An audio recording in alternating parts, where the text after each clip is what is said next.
Fitliners Pro Fitness Academy, International Personal Trainers and Fitness Academy, IPTFA Sri Lanka. Fitliners CODL, Center for Open and Distance Learning, Certificate of Fitness and Bodybuilding Instructor. Lesson number 3, Anatomical Involvement in Fitness and Bodybuilding.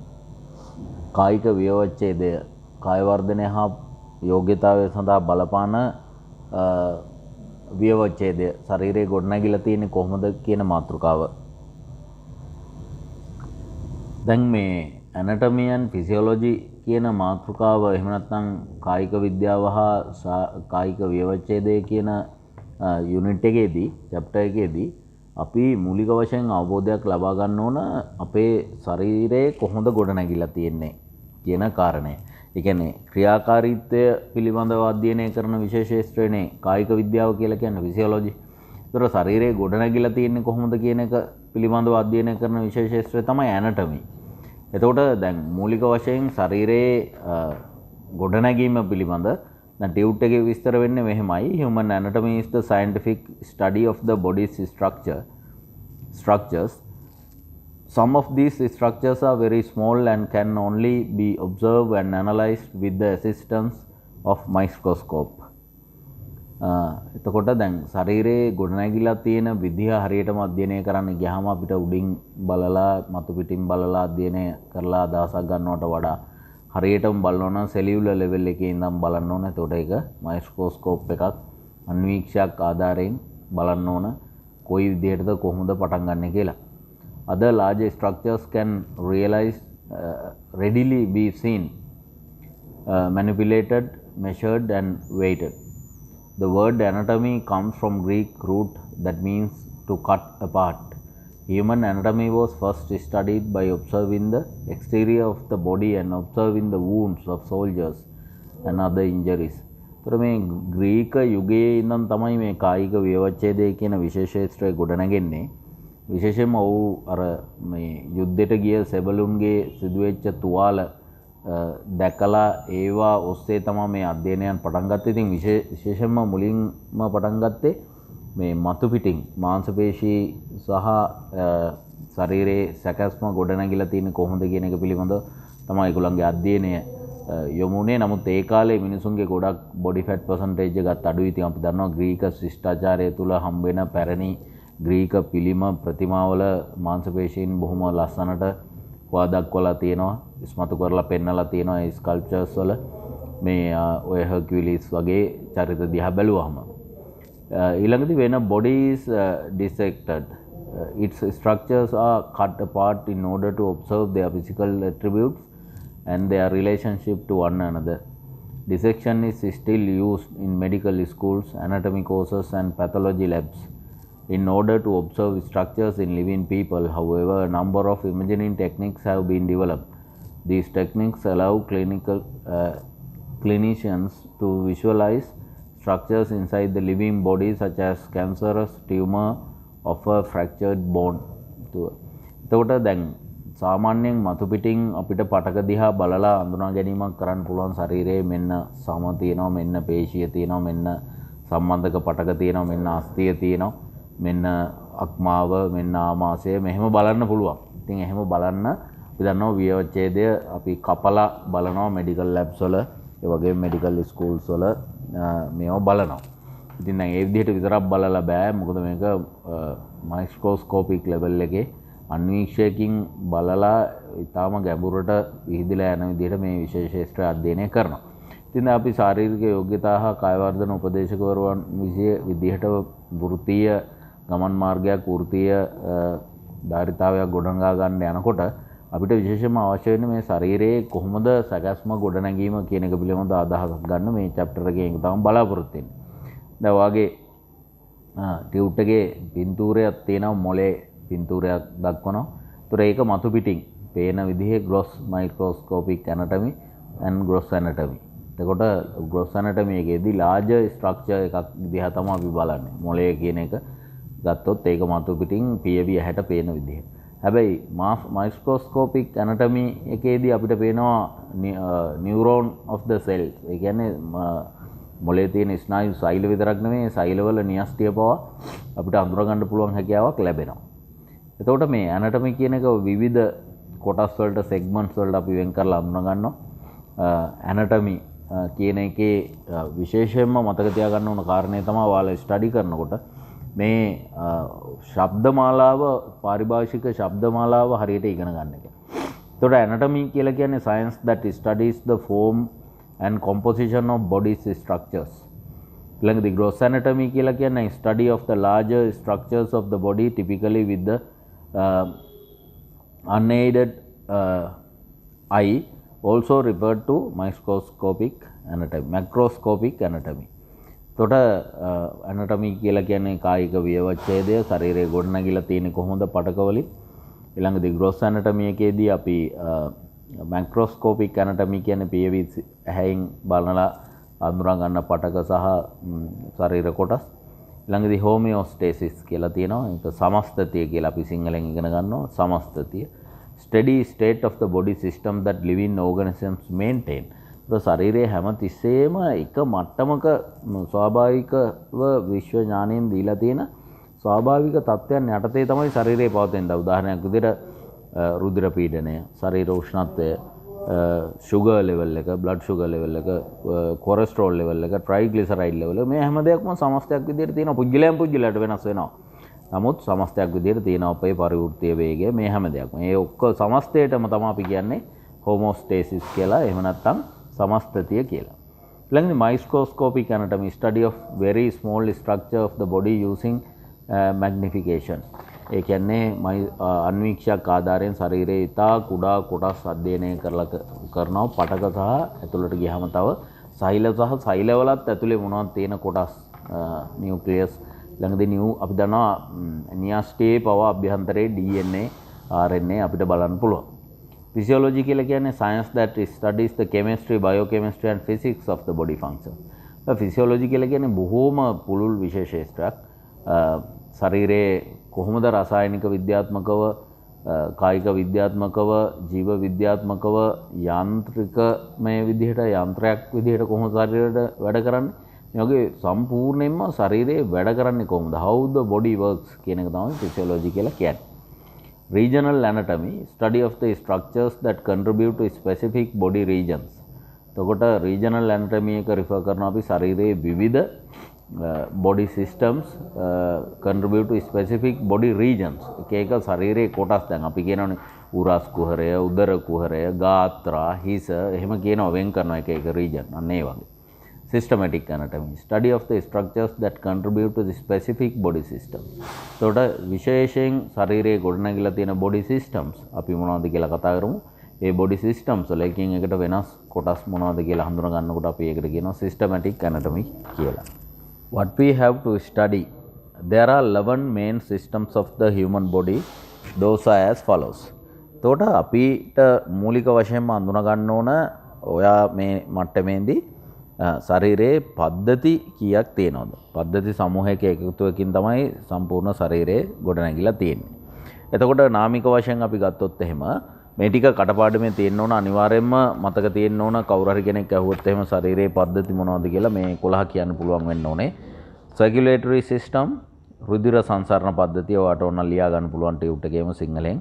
Circulatory system, රුධිර සංසරණ පද්ධතිය. Lymphatic system, එතකොට මේක වසා ග්‍රන්ථි පද්ධතිය. ඊළඟදී respiratory system, ශ්වසන පද්ධතිය. Integumentary system, මේක සම පද්ධතියක් විදිහට තමයි ගණන් ගන්නේ. සම. පස්වෙනි එක endocrine system, හෝමෝන පද්ධතිය. හයවෙනි එක gastrointestinal එහෙම නැත්නම් digestive system, ජීර්ණ පද්ධතිය.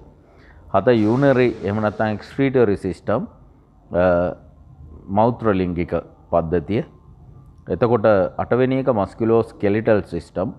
මෙතන මේ 8 වෙනි එකේ musculoskeletal system කියලා තියෙන්නේ.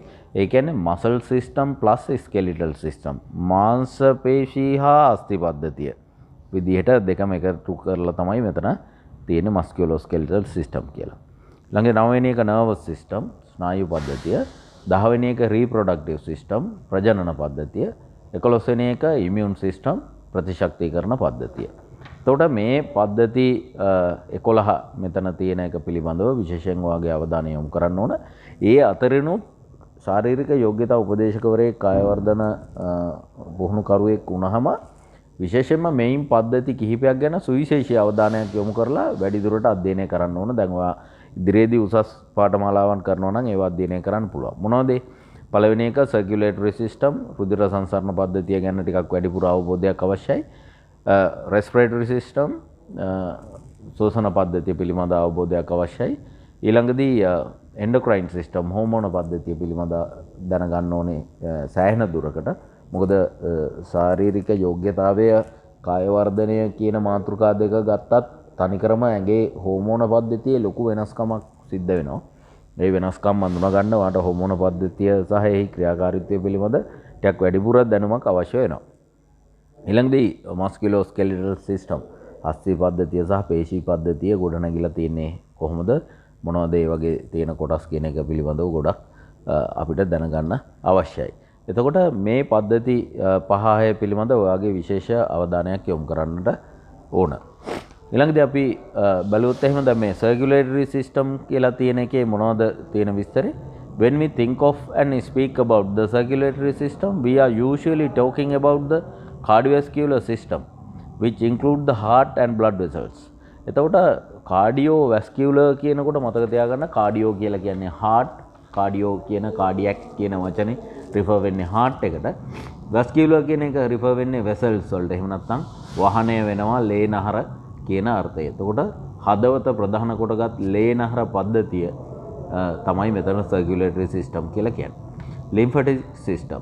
The heart and the blood vessels are not only the organs circulating fluid around the body. එතකොට ශරීරයේ අපි දන්නවා දියරමය කොටස් තියෙනවා. බැගිරෙන සුළු දියරමය කොටස. ඒතර ඒවට කියනවා අපි body fluid කියලා. එතකොට body fluid සංසරණය කරන්නේ රුධිර නාල විතරක් නෙමෙයි කියලායි කියන්නේ. රුධිරය විතරක් නෙමෙයි කියලා කියන්නේ. Blood is not only the fluid circulator. The lymphatic system transports fluid using lymph vessels, lymph nodes, lymph ducts and various glands. එතකොට lymphatic system එකත් circulatory system එක වගේම හැදිලා තියෙනවා නාල සමූහයකින්. එතකොට මේ නාල වලින් එකතු කරගන්නවා ශරීරයේ සමහර රසායනික අපද්‍රව්‍ය වගේ දේවල් එකතු කරගන්නවා. ඒවා බහිස්ත්‍රාවය සඳහා එකතු කරලා ශරීරයේ ප්‍රතිශක්තිකරණයට උදව් වෙමින් ගොඩාක් විශාල කාර්යභාරයක් කරනවා. The lymphatic system is the drainage system of the body, carrying excess fluid, proteins, fats, bacteria and other substances away from the cell and spaces between the cells to be filtered, excreted and recycled. The lymphatic system also helps to create and circulate vital cells used to fight diseases. ශරීරයේ ප්‍රතිශක්තිකරණ පද්ධතිය එක බොහොම කිට්ටුවෙන් කටයුතු කරන්නේ, එකට බැඳිලා කටයුතු කරන්නේ lymphatic system එක. එතකොට මේ lymphatic nodes වලින් එහෙම නැත්නම් බහිස්ත්‍රාවීය ද්‍රව්‍ය ශරීරයේ අපද්‍රව්‍ය කොටස එකතු කරගන්න මේ නිර්මාණය කරලා තියෙන සිස්ටම් එක. එතකොට මේ මගේ සෛලවලට උරා ගන්නවා මේ සෛලවල පටකවල සෛල ප්ලාස්මා වල තියෙන අපද්‍රව්‍ය. ඒවා ඒ lymph nodes වලින් එකතු කරගන්නවා ඒ lymphatic vessels වලින්, ඒ නාල වලින් ඒවා ගලාගෙන ඇවිල්ලා විශේෂයෙන්ම ශරීරයේ ස්කින් එකෙන් මල මූත්‍ර වලින් අපේ දහඩිය මාර්ගයෙන් එහෙම ශරීරයෙන් බැහැර කරනවා මේ අපද්‍රව්‍ය එකතු වෙන ඒවා ශරීරයේ පිරිසිදුව පිරිපහදු කරලා තියාගන්න. එහෙම නැති වුණොත් විස රසායනික ද්‍රව්‍ය ගොඩාක් එකතු වුණු අපිරිසිදු තනක් බවට ශරීර අභ්‍යන්තරේ පාවිච්චි වෙනවා. ඉතින් දැන් මේ වසා පද්ධතිය, දැන් උදාහරණයක් විදිහට ඔයාට මේ අත්දැකීම ඇති කියලා මම හිතනවා. දැන් තුවාලයක් වුණාම කකුලේ තුවාලේ පැසෙව්වොත් එහෙම අපි කියනවා අපේ ඉකිලි දෙපැත්තේ ඉදි වෙනවා. මේ අපි කියනවා එතකොට කුද්දෙටි ඇවිල්ලා කියලා. එතකොට මොකද්ද මේ වෙලා තියෙන්නේ? වසා ගැටිති ඉදිමිලා. එතකොට එතන ඒ ප්‍රදාහය අර විස බීජවල තියෙන ක්‍රියාකාරීත්වය නිසා ප්‍රදාහය වෙලා එතනින් එහාට ඒ විස බීජ ටික යවන්න නැතුව ඒගොල්ලෝ ගාඩ් කරනවා එතන. හරියට බැරියර්ස් දාලා වගේ. දැන් ඔයා මොනවා හරි කොහෙන් හරි ටිකක් සවුතු ජරා වතුර බීලා පිරිසුදු නැති පැරාසයිට්ස් තියෙන වතුර බීලා ඔයාට මුණක් කැස්සක් හෙම්බිරිසාවක් වගේ හැදුනොත් එහෙම සෙන් ගෙඩි හැදෙනවා කියලා කියනවා. උගුර දෙපැත්තේ ඉදි වෙනවා මේ වසා ගැටිති. සෙම් ගෙඩි කියලා තමයි සාමාන්‍ය ව්‍යවහාරේ කියන්නේ. එතකොට මේ වසා ගැටිති ඉදි වෙනවා. ඒ විස බීජ ටික එතනින් ග්‍රහණය කරගෙන එතනින් එහාට යන්න දෙන්නේ නැහැ. බැරියර්ස් දාලා තියෙන ශරීරය හැමතැනම. කිහිලි යට ඉදි වෙනවා. ඉකිලි දෙපැත්තේ ඉදි වෙනවා. උගුර ඉදි වෙනවා. මේ වගේ අපිට මේවා දැනගන්න පුළුවන් වාටත් ඒ අත්දැකීම් ඇති. ඉතින් මේ වසා පද්ධතිය ඉතාමත්ම විශ්මයජනක ආකාරයෙන් ක්‍රියාත්මක වෙන්නේ. එතකොට ශරීරයේ ආරක්ෂාව සහ ප්‍රතිශක්තිකරණය වර්ධනය සඳහා රෙස්පිරේටරි සිස්ටම් ශ්වසන පද්ධතිය. මනුස්සයාට ඔක්සිජන් සහ ජලය නොමැතිව ජීවත් වෙන්න බෑ. ආහාර නොමැතිව නම් මාසයක් හරි ඉන්න පුළුවන්. හැබැයි ජලය සහ ඔක්සිජන් නැතුව අපිට ඉන්න බෑ. The respiratory system consists the lungs, trachea and all the airways of the respiratory tree. It is responsible for breathing, which is the controlled movement of air in and out of the body, ventilation, swasanaya, and the movement of oxygen and carbon dioxide into and out of the bloodstream. තොර රුධිරයට මෙහෙම ගමුකෝ මොකද්ද අපේ ශ්වසන පද්ධතියේ නිර්මාණය වෙලා තියෙන විදිය. ඒතර අපි දන්නවා මනුස්සයෝ විදිහට අපිට කටින් හුස්ම ගන්නත් පුළුවන්, නාසයෙන් හුස්ම ගන්නත් පුළුවන්. ඒතර අපි නාහය બ્લોක් වෙලා නම් කටින් හුස්ම ගන්නවා. එහෙම ප්‍රශ්නයක් නැත්නම් අපි සුපුරුදු පරිදි නාසයෙන් හුස්ම ගන්නවා. ඒතර නේසල් කැවිටි නාස් කුවරයෙන් පටන් ගත්තාම අපේ ඊට පස්සේ ග්‍රසනිකාව කියන හරිය මේ ප්‍රධාන ශ්වාසනාල පටන් අරගෙන ඊට පස්සේ අනුශ්වාසනාල වලට බෙදිලා ද්විතීය හා තෘතීය ශ්වාසනාල වලට බෙදිලා ඊට පස්සේ මේ බොන්ක්‍රියෝල්ස් දක්වා බෙදිලා ඊට පස්සේ ගර්ත වලට යනවා. ඒතර පෙනහළු වල තියෙන්නේ මේ ගර්ත. ඒතර මේ ගර්ත තුල තමයි ඔක්සිජන් එක්ස්චේන්ජ් එක සිද්ධ වෙන්නේ. ඒ කියන්නේ කාබන් ඩයොක්සයිඩ් සහ ඔක්සිජන් පිරිපහදුව හුවමාරුව සිද්ධ වෙන්නේ. ඒතර ශරීරයේ සෑම පටකයකටම සෑම සෛලයකටම ඔක්සිජන් සහ අනිකුත් පෝෂක පදාර්ථ අවශ්‍යයි. ග්ලූකෝස්, ෆැට් ඒවා අවශ්‍යයි ශක්ති නිෂ්පාදනය සහ පැවැත්ම සඳහා. එතකොට ශ්වසන පද්ධතියෙන් කරන ප්‍රධානම රාජකාරිය මොකද්ද? වාතාශ්‍රයේ තියෙන 120ක තරම් තියෙන ඔක්සිජන් ප්‍රතිශතයෙන් යම්කිසි කොටසක් ශ්වසනයේ ආශ්වාසය තුලින් අපි ශරීරයේ බ්‍රීත් ඉන් ආශ්වාසය තුලින් ශරීරයේ තුලට ගන්නවා. ශරීරයේ තුලදී පෙනහළු වලදී ඒ පෙනහළු ඇතුලේ සිද්ධ වෙන පීඩනය නිසා ඔක්සිජන් ටික රුධිරයට ලබා දෙනවා. රුධිරයේ තියෙන කාබන් ඩයොක්සයිඩ් ටික පෙනහල්ල තුලට ගර්ත මගින් ලබාගෙන අපේ ප්‍රාශ්වාස වාතයෙන් ශරීරයෙන් බැහැර කරනවා. ඒතර මේක තමයි ප්‍රධාන වශයෙන් ශ්වසන පද්ධතිය කෙරෙන්නේ. ඊළඟදී ඉන්ගියුමේටරි සිස්ටම් සම. එතකොට දැන් සම කියන එක ගත්තාම පද්ධතියක් විදිහට මුළු ශරීරයම විශාල සමකින් වසාගෙන ඉන්නවා.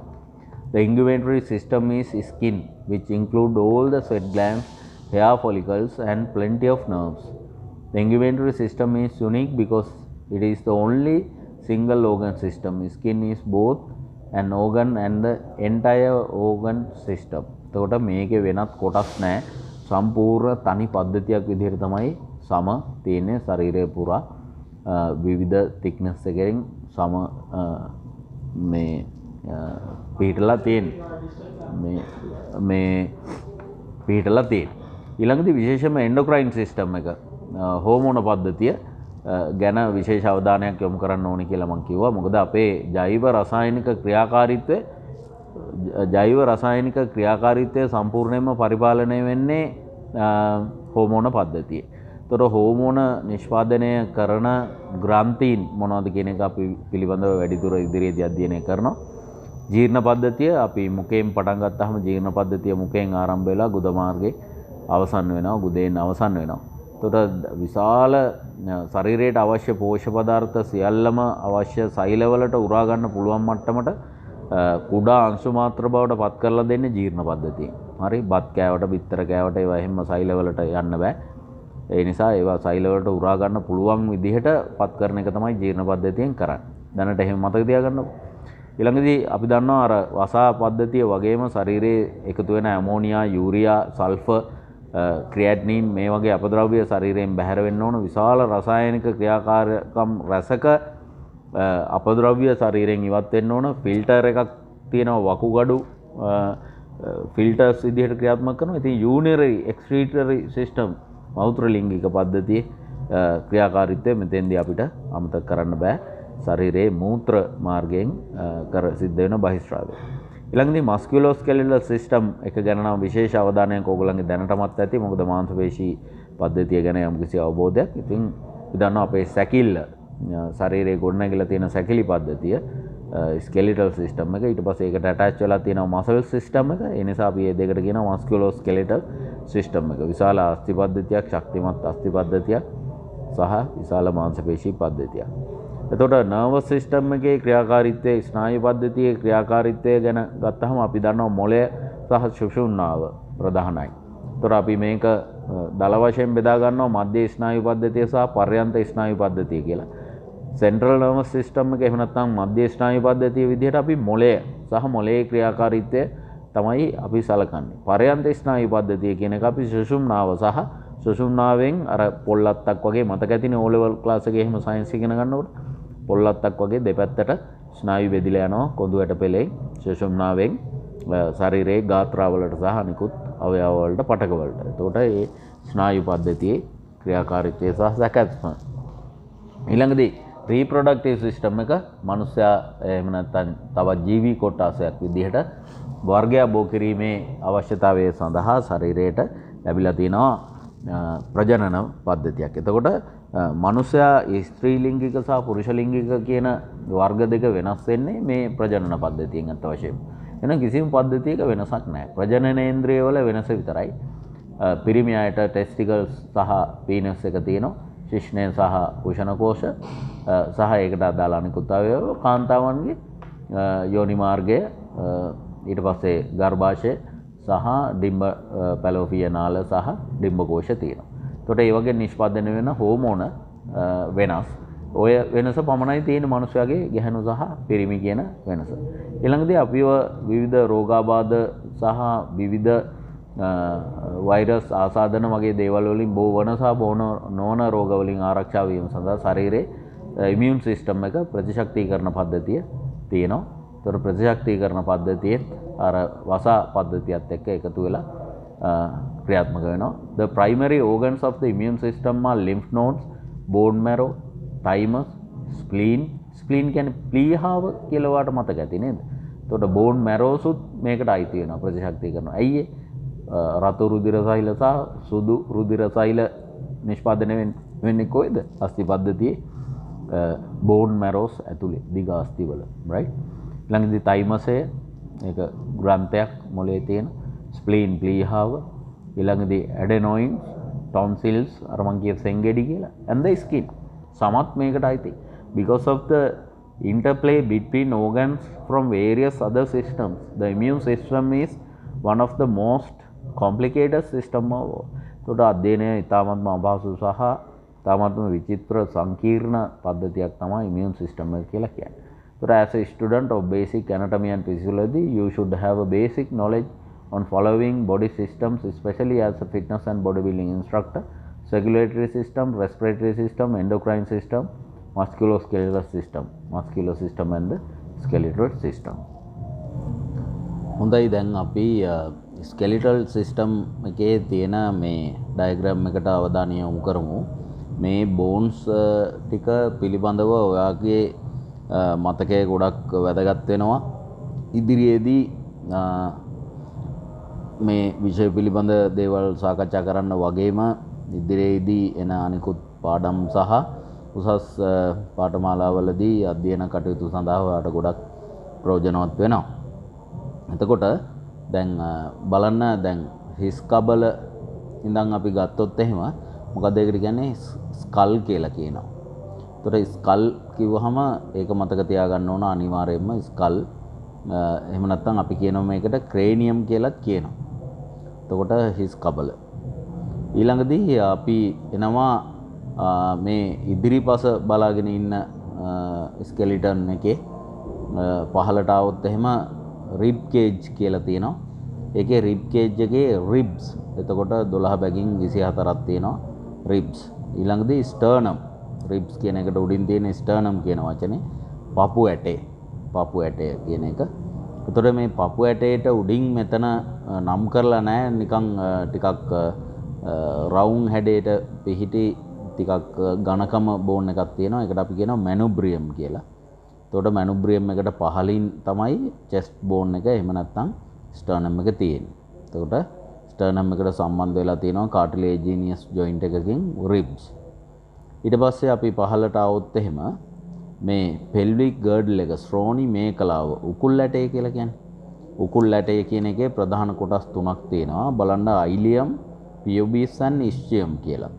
එතකොට උකුල් ඇටේ උඩ දෙපැත්තට පෙති දෙකක් වගේ විහිදිලා තියෙනවා. ඒක ileum. එතකොට අපි දන්නවා කාන්තාවන්ගේ හැම ඔය උකුල් ඇටේ ඔය ileum, iliac crest කියලා කියනවා. ileum කොටස පළල් පිරිමියාට සාපේක්ෂව. එතකොට pubis කියන කොටස තියෙනවා ශ්‍රෝණි මේකලාවේ යට කොටසේ තියෙනවා ischium කියන කොටස. එතකොට ඔයාලට මතක තියාගන්න පුළුවන් ileum, pubis and ischium කියලා ශ්‍රෝණි මේකලාව මතක තියාගන්න පුළුවන්. pelvic girdle කියන පොදු නමින් හඳුනා ගන්නවා අපි pelvic girdle ශ්‍රෝණි මේකලාව කියන්නේ. ඊට පස්සේ පහළ ගාත්‍රාවලට આવොත් එහෙම කකුල් වලට පින්තූර දෙක මැද තියෙන ඔයාට වචනය හොයාගන්න පුළුවන් femur කියලා. FEMUR femur. එතකොට ශරීරයේ තියෙන විශාලතම අස්තිය thigh bone එක femur. ඊළඟදී ධනිස් පොල් කටුව කියලා කියන්නේ. ධනිස් පොල් කටුව කියලා කියන patella. knee cap කියන එක. knee cap patella. ඊළඟදී ඒකට පහලින් තියෙනවා අපේ වලලු කරත් ධනහිසත් අතර තියෙන විශාලතම අස්තිය tibia. tibia tibia. එතකොට tibia bone එකත් එක්කම තියෙනවා යාබදව fibula කියන bone එක. fibula. එතකොට පහළ ගාත්‍රාවල අස්ති තුන මතක තියෙන්න ඕන. ප්‍රධාන වශයෙන් femur, ඊළඟදී tibia and fibula, ඊට අමතරව knee cap කියන එක patella. ඊට පස්සේ පිටිපතුල කියන හරියට ගියොත් එහෙම අපි වලලු කර කියලා කියනවනේ. tarsal bones ඊළඟදී metatarsal bones ඊට පස්සේ phalanges. ඒතර phalanges කියලා කියන්නේ මේ පලංජ මේ පිටිපතුලේ විහිදිලා යන අපේ දෙපා වල ඇඟිලි වලට කියන අපි phalanges කියලා. ඊළඟදී අපි එනවා මේ පින්තූර දෙක අතර තියෙන තව කොටසකට උඩින් තියෙනවා මේ හිස් කබල ඔයා දන්නවා කොටස් කිහිපයකට බෙදෙනවා. ඒක මේ වෙලාවේ ඇත්තටම මතක තියාගන්න ඕන. පොදුවේ හිස් කබල කියන එක ස්කල් කියලා මතක තියාගත්තාම ප්‍රමාණවත්. ඊළඟදී මේ අර හකු ඇටය කියන එක තියෙනවනේ උඩ අපේ නාසය සවි වෙලා තියෙන කොටසේ සහ හකු ඇටය වෙන වෙනම පිහිටලා තියෙන්නේ. ඒතර ඒක මැක්සිලා සහ මැනිබල් කියලා ඔයාලට දකින්න පුළුවන්. ඊළඟදී මේ හිස් කබලේ පිටිපස කොටස ඔක්සිපිටල් බෝන් කියලා තියෙනවා. ත්‍රිකෝණාකාර විදිහට වෙන් වෙලා තියෙනවා යට කොටස ඔක්සිපිටල් බෝන් කියලා. එතකොට ඒකෙම හිස් කබලේ ඉස්සරහා අර ෆ්‍රන්ටල් බෝන් and සිගෝමැටික් බෝන් කියන එක දැක ගන්න පුළුවන්. මේ මුහුණේ අස්ථි සහ නළල ප්‍රදේශය ඒ වගේම මේ හිස් කබල කොටස් කිහිපක එකතුවකින් හැදිලා තියෙනවා. ඒතකොට හිස් කබලේ කොටස් වෙන වෙනම මතක තියා ගැනීම චර්ම අවශ්‍ය වෙන්නේ මේ ලෙවල් එකේදී. ඊළඟදී clavicle කියලා වචනයක් තියෙනවා. clavicle. ඒතකොට clavicle කියලා කියන්නේ ඔයා සාමාන්‍ය භාෂාවේදී මේක ඉගෙනගෙන තියෙන collar bone එක කියලා. collar bone. හරි? chest එකේ උඩ පිහිටලා තියෙනවා collar bone එක clavicle. ඒතකොට clavicle කියලා මතක තියාගන්නවා. අපි සිංහල වචන ඇත්තටම පාවිච්චි කරන්නේ නැහැනේ අපේ ප්‍රොෆෙෂන් එකේදී. ඒ නිසා ඉංග්‍රීසි වචනේ අනිවාර්යයෙන්ම ඔයා ඉගෙනගෙන තියෙන්න ඕන. clavicle කියන එකට පස්සේ තියෙනවා scapula. scapula කියලා කියන්නේ උරපත්ත. උරපතු දෙකක් තියෙනවානේ. ත්‍රිකෝණාකාර ලස්සන බෝන් එකක්. ඒකට කියන අපි scapula. ඒතකොට scapula දෙකක් තියෙනවා මිනිස්සෙකුට. ඊළඟදී මේ coastal cartilage කියලා වචනයක් ඔයාලට දකින්න පුළුවන්. ඒක තමයි මම කිව්වේ අර sternum එකට rib cage එක සවි වෙන්නේ මේ coastal cartilage එකෙන්. ඒක බෝන් එකක් නෙමෙයි, ඒක කාටිලේජිනියස් ජොයින්ට් එකක්, කාටිලේජ් එක. ඊළඟදී අපේ ගාත්‍රාවල අත්වල ලොකුම බෝන් එක හියුමරස්. ඒ කියන්නේ වගේ බයිසෙප් ට්‍රයිසෙප්ස් පිහිටලා තියෙන්නේ මේ හියුමරස් බෝන් එකත් එක්ක. අපේ වැලමිට සන්ධිය සහ ෂෝල්ඩර් ජොයින්ට් එක, ෂෝල්ඩර් එකයි එල්බෝ එකයි අතර තියෙන බෝන් එක හියුමරස්. එතකොට vertebral column කියලා ඊළඟදී වචනයක් වාට දකින්න පුළුවන්. කොඳු ඇට පෙළ කියන එක. දැන් කොඳු ඇට පෙළ කිව්වහම ගොඩාක් කට්ටිය කියනවා ස්පයිනල් කෝඩ් කියලා, ස්පයින් එක කියලා. ඒක වැරදි. ස්පයිනල් කෝඩ් එක තියෙන්නේ vertebral column එක ඇතුලේ. හොඳට මතක තියාගන්න. vertebral column කියලා කියන්නේ කොඳු ඇට පෙළ. කොඳු ඇට පෙළ ඇතුලේ තමයි vertebral column එක ඇතුලේ තමයි සුෂුම්නාව තියෙන්නේ. එහෙම නැත්නම් ස්පයිනල් කෝඩ් එක තියෙන්නේ. ඒ නිසා අපි මේ අස්ථි පද්ධතිය ගැන කතා කරනකොට ස්පයින් කියන එක වචනේ පාවිච්චි කරන්න එපා. ඒක වැරදි. vertebral column කොඳු ඇට පෙළ. ඊළඟදී අපේ එල්බෝ එකත් රිස්ට් එකත් අතර තියෙන බෝන් දෙකක් තියෙනවා. ඒකේ රේඩියස් ඇන් අල්නා කියලා අපි හඳුනා ගන්න ඕන. ඉස්සලම වාට මේ vertebral column කියන එකට පහලින් දකින්න පුළුවන් අල්නා කියන එක. අල්නා කියන බෝන් එක කොයි පැත්තේද පිහිටලා තියෙන කියන එක වාට අඳුර ගන්න ලේසි. ඒ වගේ සුළඟිල්ල පැත්තේ තමයි අල්නා කියන බෝන් එක තියෙන්නේ. එහෙනම් රේඩියස් කියලා තියෙන බෝන් එක වඩා විශාලත්වයෙන් වැඩි බෝන් එක රේඩියස් බෝන් එක තියෙන්නේ වගේ තම්බ් එක පැත්තේ. තම්බ්ස් අප් කරනකොට රේඩියස් එක තියෙන්නේ තම්බ් එක පැත්තේ. ඊළඟදී කාපල් බෝන්ස්, ඒ කියන්නේ අර මැණික් කටුව කියලා කියන්නේ කුඩා අස්ථි කොටස් කීපයකින් එකතු වෙලා හැදිලා තියෙනවා කාපල් බෝන්ස්. ඊට පස්සේ කාපල්ස් වලට පස්සේ මෙටාකාපල්ස්. මෙටාකාපල්ස් වලට පස්සේ ආපහු ඇඟිලි වලට වෙන් වෙනවා ෆලන්ජස්. එතකොට දැන් මේ අස්ථි පද්ධතියේ කිසියම් සුවිශේෂීතා කිහිපයකුත් ඔයාට හඳුනා ගන්න පුළුවන්. ඒක තමයි දැන් බලන්න ශරීරයේ සමමිතික යම්කිසි ආකාරයක සමමිතික ගොඩනැගීමක් තියෙනවා. ඒතර අස්ථි පද්ධතියේ ක්ලැවිකල් දෙකක් තියෙනවා. ස්කැපියුලාස් දෙකක් තියෙනවා උරපතු. ඊළඟදී ස්කැපියුලා එකයි ක්ලැවිකල් එකයි හියුමරස් බෝන් එකයි මේ අස්ථි තුන එකට සම්බන්ධ වෙලා ෂෝල්ඩර් ගර්ඩල් එහෙම නැත්නම් පෙක්ටෝරල් ගර්ඩල් උරයිස් මේකලාව කියන එක නිර්මාණය වෙනවා. ඒතර උරයිස් මේකලාව නිර්මාණය වෙන මොන බෝන් තුනෙන්ද? ස්කැපියුලා එකයි උරපත්තයි ක්ලැවිකල් එක කොළ බෝන් එක සහ හියුමරස්. අපේ අතේ උඩ කොටසේ ලොකු බෝන් එක. ඊළඟදී බලන්න දැන් මේ ගාත්‍රා දෙක සමානයි ගොඩක් වෙලාවට නේද? මේ හියුමරස් එකට සමාන විදිහට තමයි තියෙන්නේ. බෝල් ඇන්ඩ් සොකට් ජොයින්ට් එකක් විදිහට පිහිටලා තියෙනවා මේ ෆීමර් එක, ටයි බෝන් එක.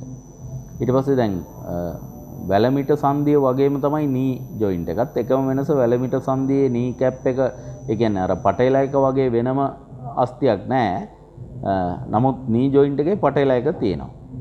එතකොට අර රේඩියස් ඇන් අල්නා අත් දෙකේ රේඩියස් ඇන් අල්නා බෝන් දෙක වගේම දන හිසෙන් පහළ කොටසේ තියෙනවා ටිබියා ඇන් ෆිබුලා. ඊළඟදී වලලු කර වගේම වලලු කරට අපි කියනවා ටාසල් බෝන්ස් කියලා. මැණික් කටුවේ බෝන්ස් වලට අපි කියනවා මෙටාකාපල්ස් බෝන්ස් කියලා. එතකොට කාපල්ස් ඇන් ටාසල්ස්. ෆලන්ජස් කියන දෙක එකයි. ඇඟිලි වලට ෆලන්ජස් කියලා අපි හඳුනා ගන්නවා. ඉතින් මෙන්න මේ විදිහට ඔයාට පුළුවන් වෙන්න ඕන අස්ථි පද්ධතිය නම් කරන්න. එතකොට මේක NVQ level 4 දක්වාම යන වැඩක්. ඒ නිසා ඔයාට පාඩම් කරන්න වෙනවා, අනිවාර්යයෙන්ම කටපාඩම් කරගන්න වෙනවා. නැවත දේශනාවට සවන් දීලා හරි ඉන්ටර්නෙට් එකේ තියෙන වෙනත් ඒවා හරි පරිශීලනය කරලා ඔයාට මේක මතක තියාගන්න වෙනවා. එතකොට අස්ථි පද්ධතිය අපි ප්‍රධාන වශයෙන් කොටස් දෙකකට බෙදෙනවා. appendicular skeleton and axial skeleton කියලා. එතකොට මිනිසාගේ අස්ථි පද්ධතිය ප්‍රධාන වශයෙන් අපි කොටස් දෙකකට හඳුනා ගන්නවා.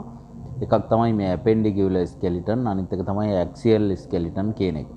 එතකොට දැන් appendicular skeleton කියන එකට අපිට සිංහලෙන් කියන්න වෙන්නේ සෝපාංග අස්ථි පංජරය.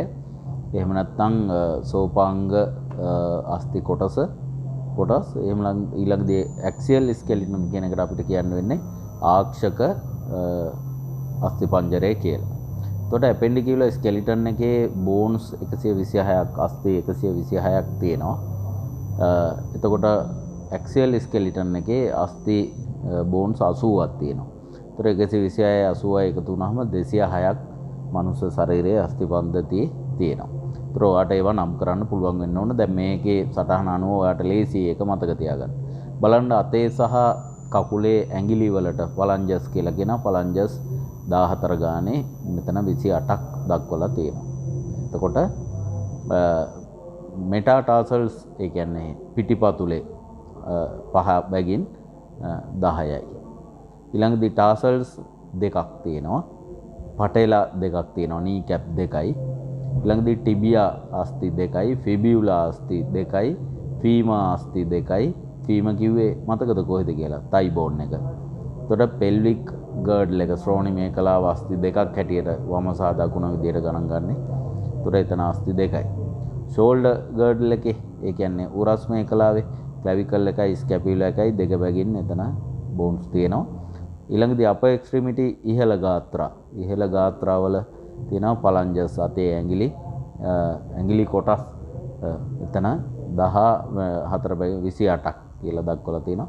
මෙටා කාපල්ස් 10යි, කාපල්ස් 16යි. ඊට පස්සේ රේඩියස් දෙකක්. ඒ කියන්නේ අතේ ඉහළ කොටසේ මේ අතේ පහළ කොටසේ වැලමිට සන්ධියත් වලලු කරත් අතර රේඩියස් බෝන්ස් දෙකයි අත් දෙකේ, අල්නා බෝන්ස් දෙකයි. හියුමරස් අතේ වැලමිටත් උරහිසත් අතර හියුමරස් එක දෙකයි. ඒතර මේ විදිහට 126ක් බෝන්ස් හැදෙනවා. ඊළඟදී දැන් ඇක්සියල් ස්කෙලිටන් එකට ගියාම එතන ක්‍රේනියම් හිස් කබලේ අපි අර කතා කරේ ෆ්‍රන්ටල් ලෝබ්, පාෂල් ලෝබ්ස් එහෙම කීකේ. එතට ඒ වගේ 8ක් තියෙනවා අස්ථි කොටස්. ක්‍රේනියම් හිස් කබල ස්කල් එකේ. මුහුණේ අස්ථි කොටස් 14ක් දක්වලා තියෙනවා. ළඟදී හියොයිඩ් කියලා තියෙනවා ඉතා කුඩා අස්ථියක්. හරි. එතකොට ඒකේ එක අස්ථියයි තියෙන්නේ. ඊට පස්සේ පටන් ගන්නවා වර්ටිබල් කොලම්. වර්ටිබල් කොලම් එකේ අස්ථි 26ක් තියෙනවා. ඊට පස්සේ තොරැක්ස් එහෙම නැත්නම් ස්ටර්නම් කියන එකේ එකයි, පපු ඇටේ කියලා කිව්වේ ස්ටර්නම් එකයි. රිබ්ස් 12 බැගින් 24යි. කොහොම එකතු කරාම 80යි. එතකොට 80යි 126යි 206යි බෝන්ස්. ඔය ටික මතක තියෙන්න ඕන, කටපාඩමේ තියෙන්න ඕන අනිවාර්යයෙන්ම. ඊළඟදී ඔයා දැනගන්න ඕන අස්ථි පද්ධතියේ කාර්ය කුමක්ද කියන එක. විභාගයට වුණත් එන්න පුළුවන්. අස්ථි පද්ධතියේ කාර්යයන් මොනවාද? Functions of the endoskeleton.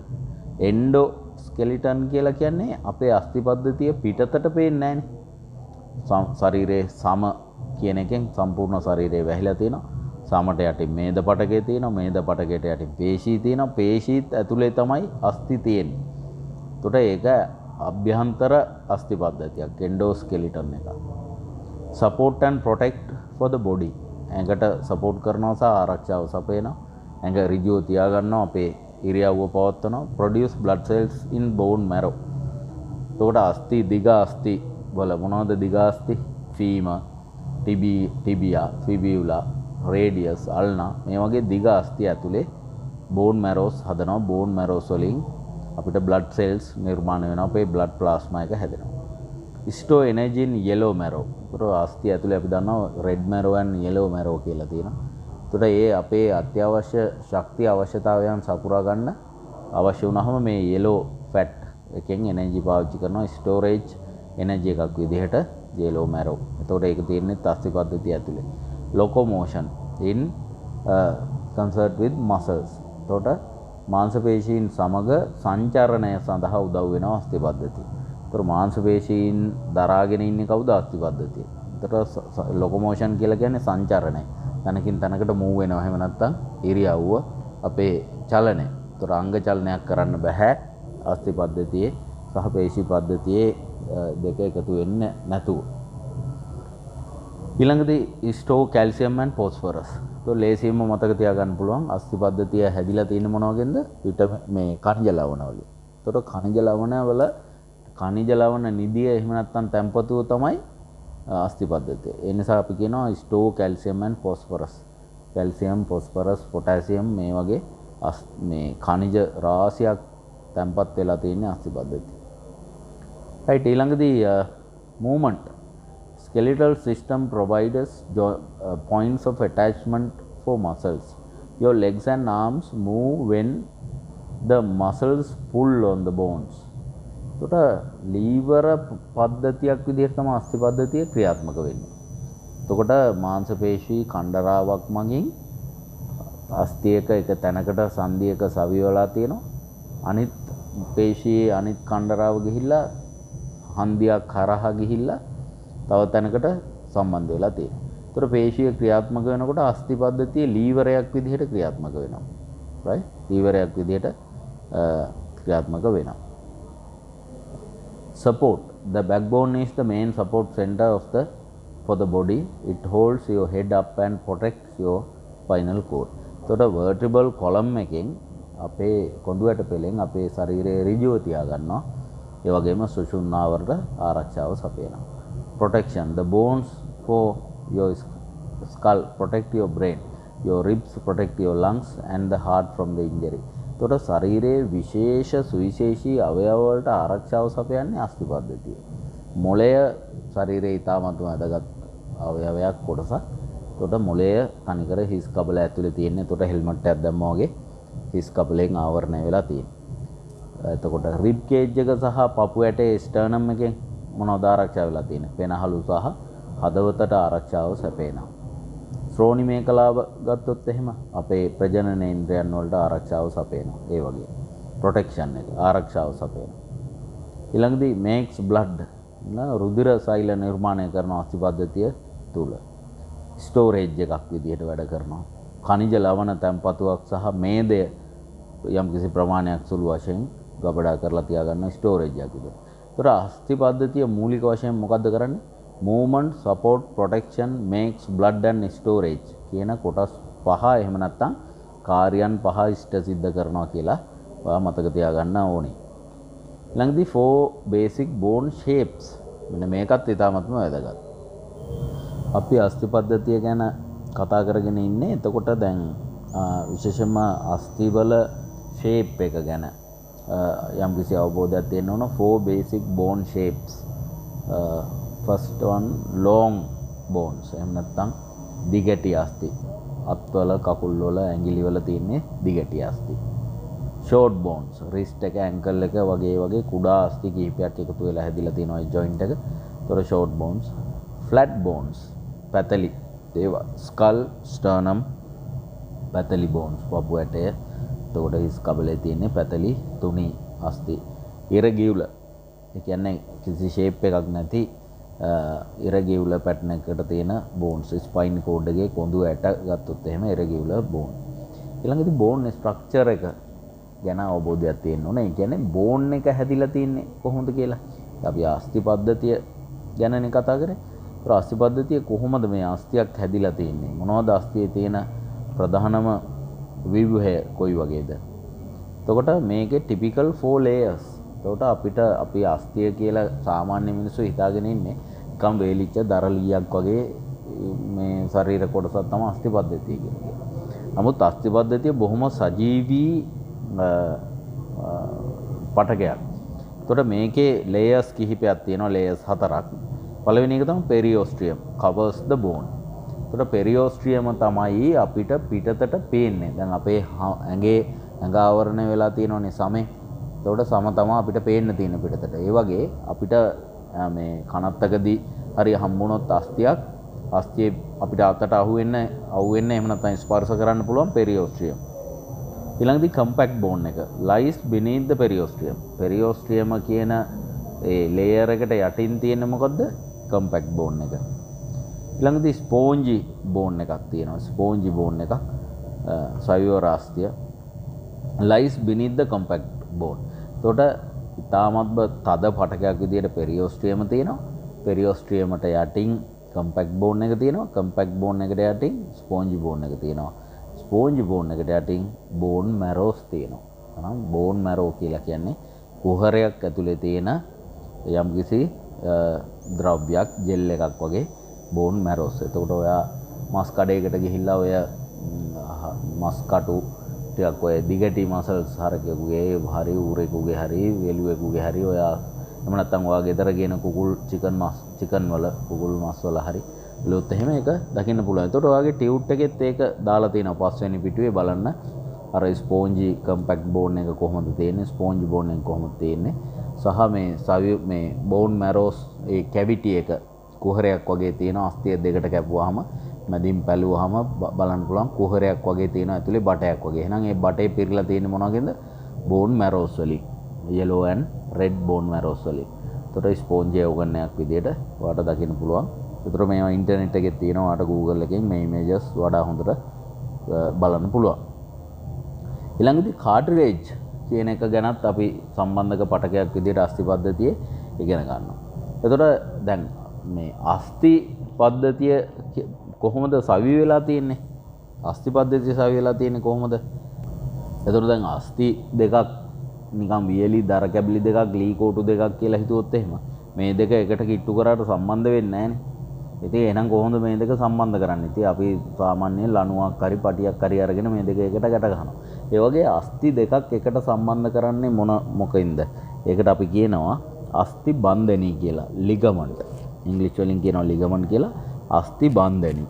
ඒතර හොඳට මතක තියාගන්න ලිගමන්ට්ස් අස්ථි බන්ධනී වලින් තමයි අස්ථි දෙකක් එකට සම්බන්ධ වෙන්නේ.